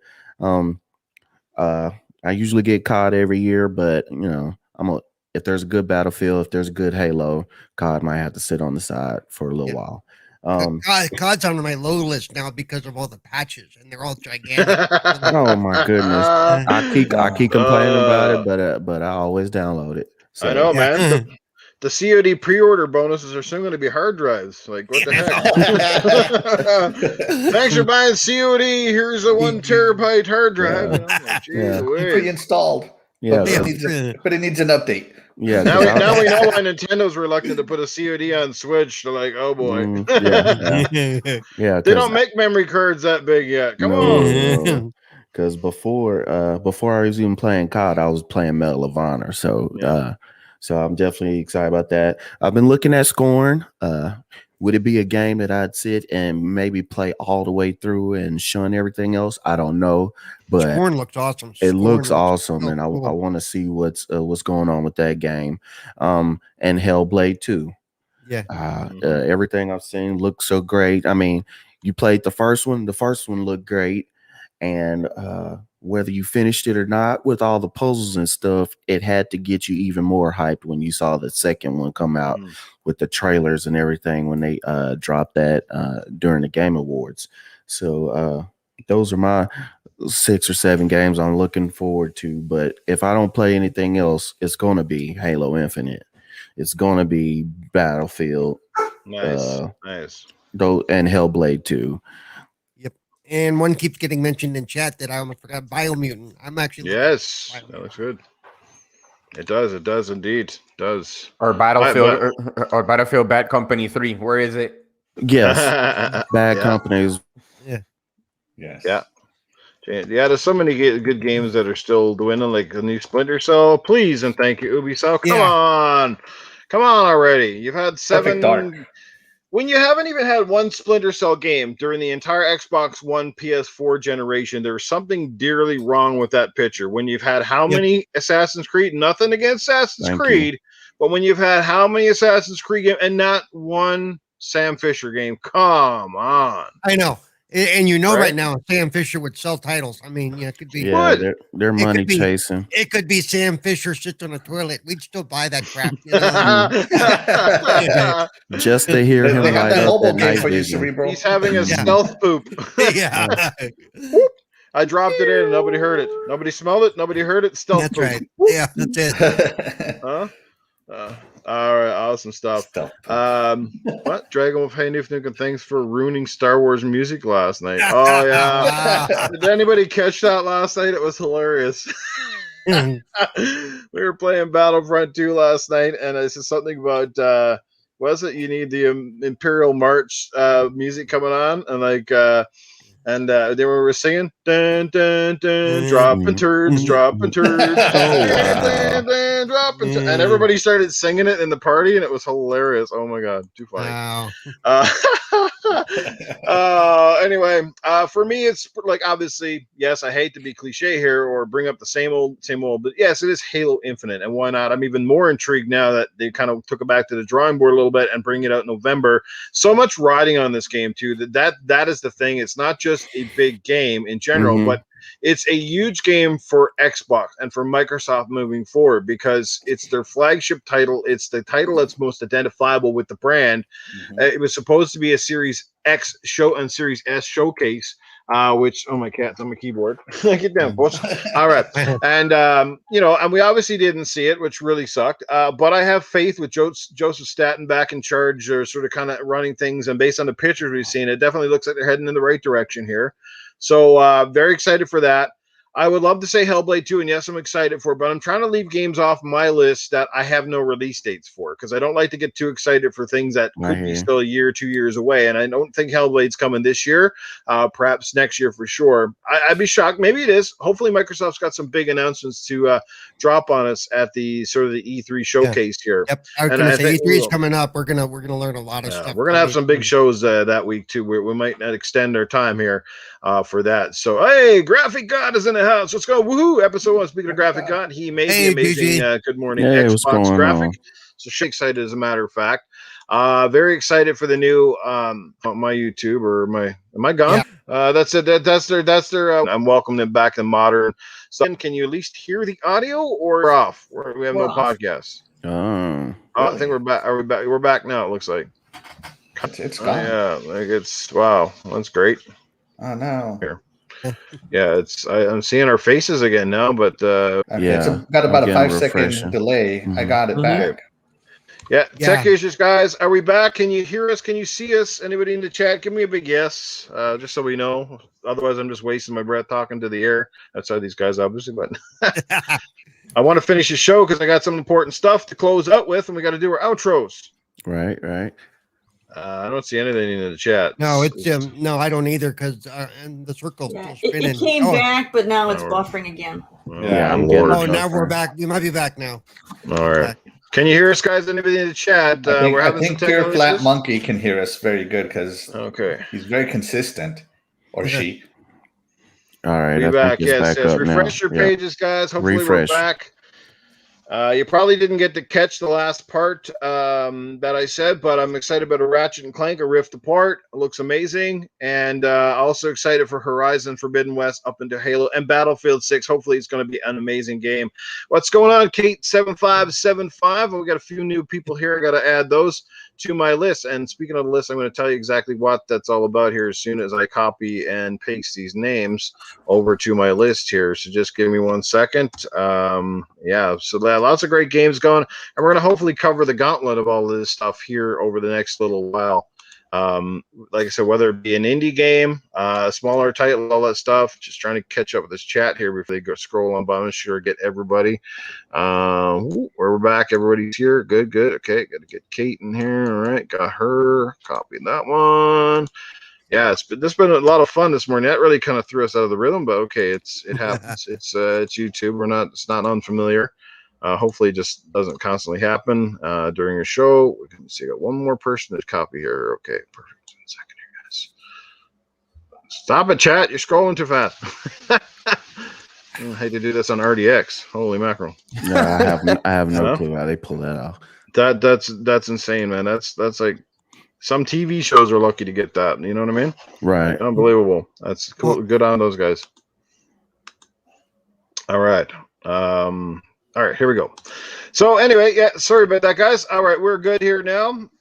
So hopefully everybody learned a little bit of something about our chat, our panel. And if you have any specific questions for our panel, each and every week, if it's something you want to know more about them or whatever, just make sure you just drop us a line, send us a DM. If you got great ideas for the show that you'd love to see here, send us a DM, send it to me, send it to anyone here on the show. Because we'd love to hear from you. We want to make this a great show, a very interactive podcast. Want to give everybody a chance to speak up. Stinking Corpse is in the house. My good buddy Stink. We go a long way back. Of course, you know, Noof's got to always have somebody that stinks, right? No, Stinky's really good, man. We've been on podcasts together. Great guy. Like the graphic god in the house here as well. Got to add him onto that particular list here as well. So just give me 1 second to write that in, and then I'm going to tell you all about what that is. Okay, so first announcement of the morning here is somebody who showed up here this morning, and I'm going to use the same list, is going to get a 1 month free Game Pass code.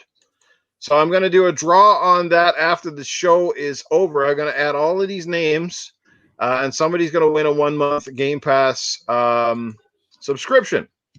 So keep that in mind. And here's the names I got from this morning, guys. I'm going to read them out. So I know it's only 1 month, but hey, it's better than nothing, right? So here's a list of the names I got from this morning's podcast, and hopefully I didn't miss any. We got Casket Repair, Doggy Dog 420, Dragonheart Yobi, Invader Gaming, Pure Flack Monkey, Princess Zelda, Chase Jones, Darko's Dreaming, Emmanuel Boogeyman, Psychonauts, Caitlin, Toolman, Young Kneecaps, Dirt Griggity, True Racer YT, Dart Fishes, Deck, Sparhawk, Fun Speculation, G-Bone 117, Dreadpool, Atrocity Nights, Anime Heaven, Mr. Tushy Gaming, Zero Prime Plus, Princess Zelda, Blue Moon FC, DJ Berto Das, Spider-Man 356, Mr. Kima, Rico Dennis, R. Rob, Lerm, Shane Tomlin, Doubles M, Free Jack, double M twice, hence the double, Raiden's Blade, Frog Lanostic Xbox Ambassador. We got Planajaj, Platanage, The Itch You Can't Reach. I love that one. Stinking Corpse, Moggs E, the original Next Level Gaming, McMullis, Gotham Guy, T-Rock, Dragon Wolf, J&M Properties, Quidditch T, Kate7575, Graphic God. There you go. I think I might have nailed everybody. Oh, Punkadish is now in the house. What's going on, Punk? Dragon Wolf's in here. All right. I think I've added everyone. Oh, there you go. Kukin's in the house. We got the Retro Renegade guys coming up in here. Jago Kukin.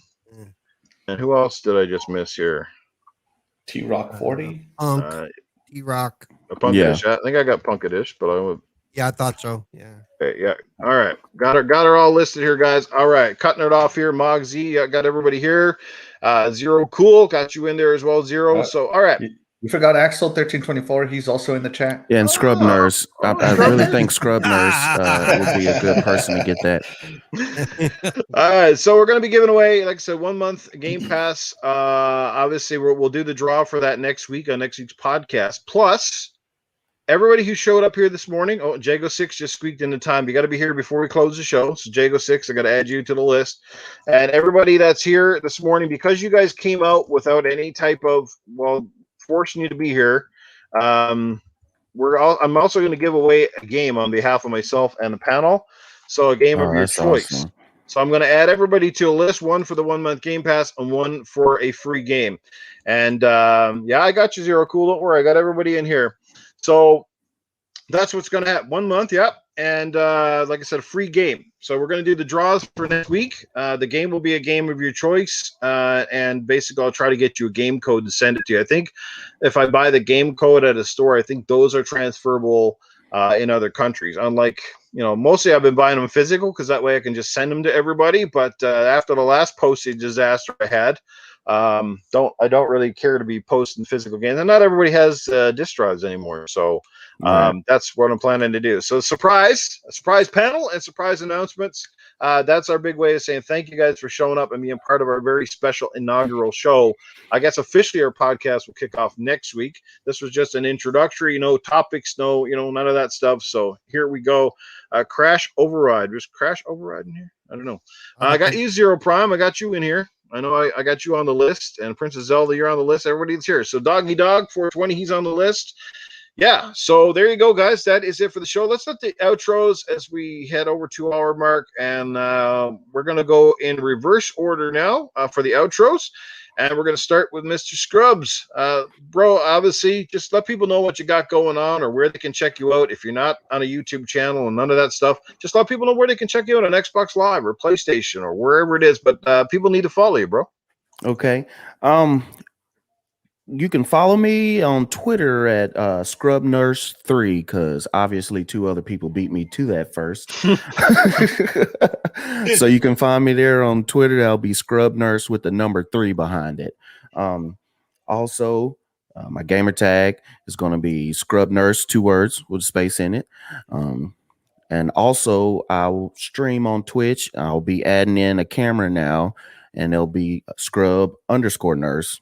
And then I put that on Twitch, and then also tag that to on Facebook with my friends on the Bayou Elite Gaming. We do a lot of COD games, different stuff like that, first-person shooters, a bunch of cool guys that we love to have fun and goof around. So you can check me there, Facebook, Bayou Elite, but Twitter first of all, and then you can hit me up and find me anywhere, and that'll be ScrubNurse3.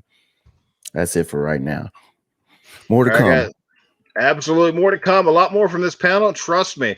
Let's get down to Mr. Eternal Shadai. Where can people check out your content or check you out on Xbox? All those good things. Okay. People can check me out on Twitter at Eternal Shadai. The same name that you see on the screen is the same name that it will actually show on my gamer tag on Xbox. I also stream on Twitch, but it's not written like that because I have to shorten it out and I don't want the whole name in there. So it's pretty much ETE Shadai, trying to abbreviate Eternal. And also you can find me on Saturdays on Facebook doing another podcast called Cultura de Manco, for people like, Latin America and all that. So pretty much I'm all over the place. That's where people can find me. Absolutely. All right, let's get over to Mr. Axel. Where can people check out you and your content? You had some really good videos up just recently, like I said, trying to get things off the ground. So let people know. All right, so you can find me on YouTube here, Axel1324 Gaming. You can just search Axel1324. I also broadcast on Twitch on schedule on Saturdays, Axel1324 Gaming, and then just randomly whenever I feel like it. I'm also on Twitch, Axel1324. And that's all I got going on for right now. It's actually quite a lot for me. But yeah, I make Xbox-centric videos on YouTube. I don't discuss the news or anything like that. It's just random topics I think about. And then every other Monday, I upload videos, Q&As here with Dreadpool and Noof Nukem, where you can listen to that and get to know some of our backgrounds a little better. Mm. There you go. All right, let's go over to Cool Cat Terry. Terry, obviously you spend a lot of time Twitch streaming and different things, so let people know where they can check out your content and all that good stuff. All right. Yes. You can catch me on Twitter, which is coolcat_Terry. Otherwise, everywhere else you'll find me at just coolcat Terry, like it's listed right here. I'm on. That's my gamer tag. You can find me on Instagram. That's my Twitch handle. That's all my stuff on Twitch. I stream pretty much every single day except for Sundays. Monday through Thursday, 6 to midnight Eastern. Friday is my early day, so I'm 2 to 6, and then Saturday is again 6 to midnight. So you can catch me there. I also have my own podcast called Just the Good One, so you can catch that on Spotify, Google, and Apple Podcasts as well. There you go. She's covering all her bases, this girl. All right. Cerebral Paul, where do you knock it out of the park on, brother? Let people know where they can catch up with you. You've been certainly making a lot more waves as of the last couple of months. Been on various podcasts, doing lots of guest spots. Good to see you there as always. So now you're on another one, but officially a full-timer. So let people know where they can catch you. So let's see. I'm also a full-timer on the Flemish Experience, which is in a couple hours. So Sunday is going to be my busy day. You can find me on Twitter, Cerebral Paul 1, Twitch, Cerebral Paul, YouTube, Cerebral. YouTube is weird. I'm gonna wait till I get my vanity thing set up. But YouTube is where a lot of my YouTube is not just my live stream, but it's also my recorded stuff. I started to do a lot of pre-recorded stuff. So, and Twitch is just when I live stream, usually when I'm gaming and playing with friends and stuff. And then you can also find me on Wednesdays on Midweek Gaming on the Stubbs Cast. Is there anything else? No, but I do want to mention for anybody who might be interested, the Microsoft Ability Summit is this week. If you or someone you know is disabled and wants to know more about what Microsoft is doing in the ability side of things, not just gaming, but also for the PC side. You can look them up. Just look the Ability Summit for Microsoft, and you can register, and it's all free. And you can sit through some Teams meetings, and they'll tell you all about it. And you can ask questions and find out more information. Because that's what I'm going to be doing Wednesday and Thursday of this week. So awesome. Yeah, me and Terry, we use the same webcam, but not today. I'm using my terrible one, but we have the same webcam. Yeah, that's why my camera's so crappy today, guys. I'll have a good camera on next week. It was just one of those things. I was a little bit. I should have been really prepared, and I thought I was kind of good to go, and then I had things, and then the show was kind of almost ready to run late. So there we go. But you guys know where to find me. It's Noof Nukem on Xbox, Noof Nukem 76 on PlayStation Network. I am Noof Nukem 76 over on Twitch. I don't stream as much as I'd like. I'm going to try to pick that up and get back at it here real soon.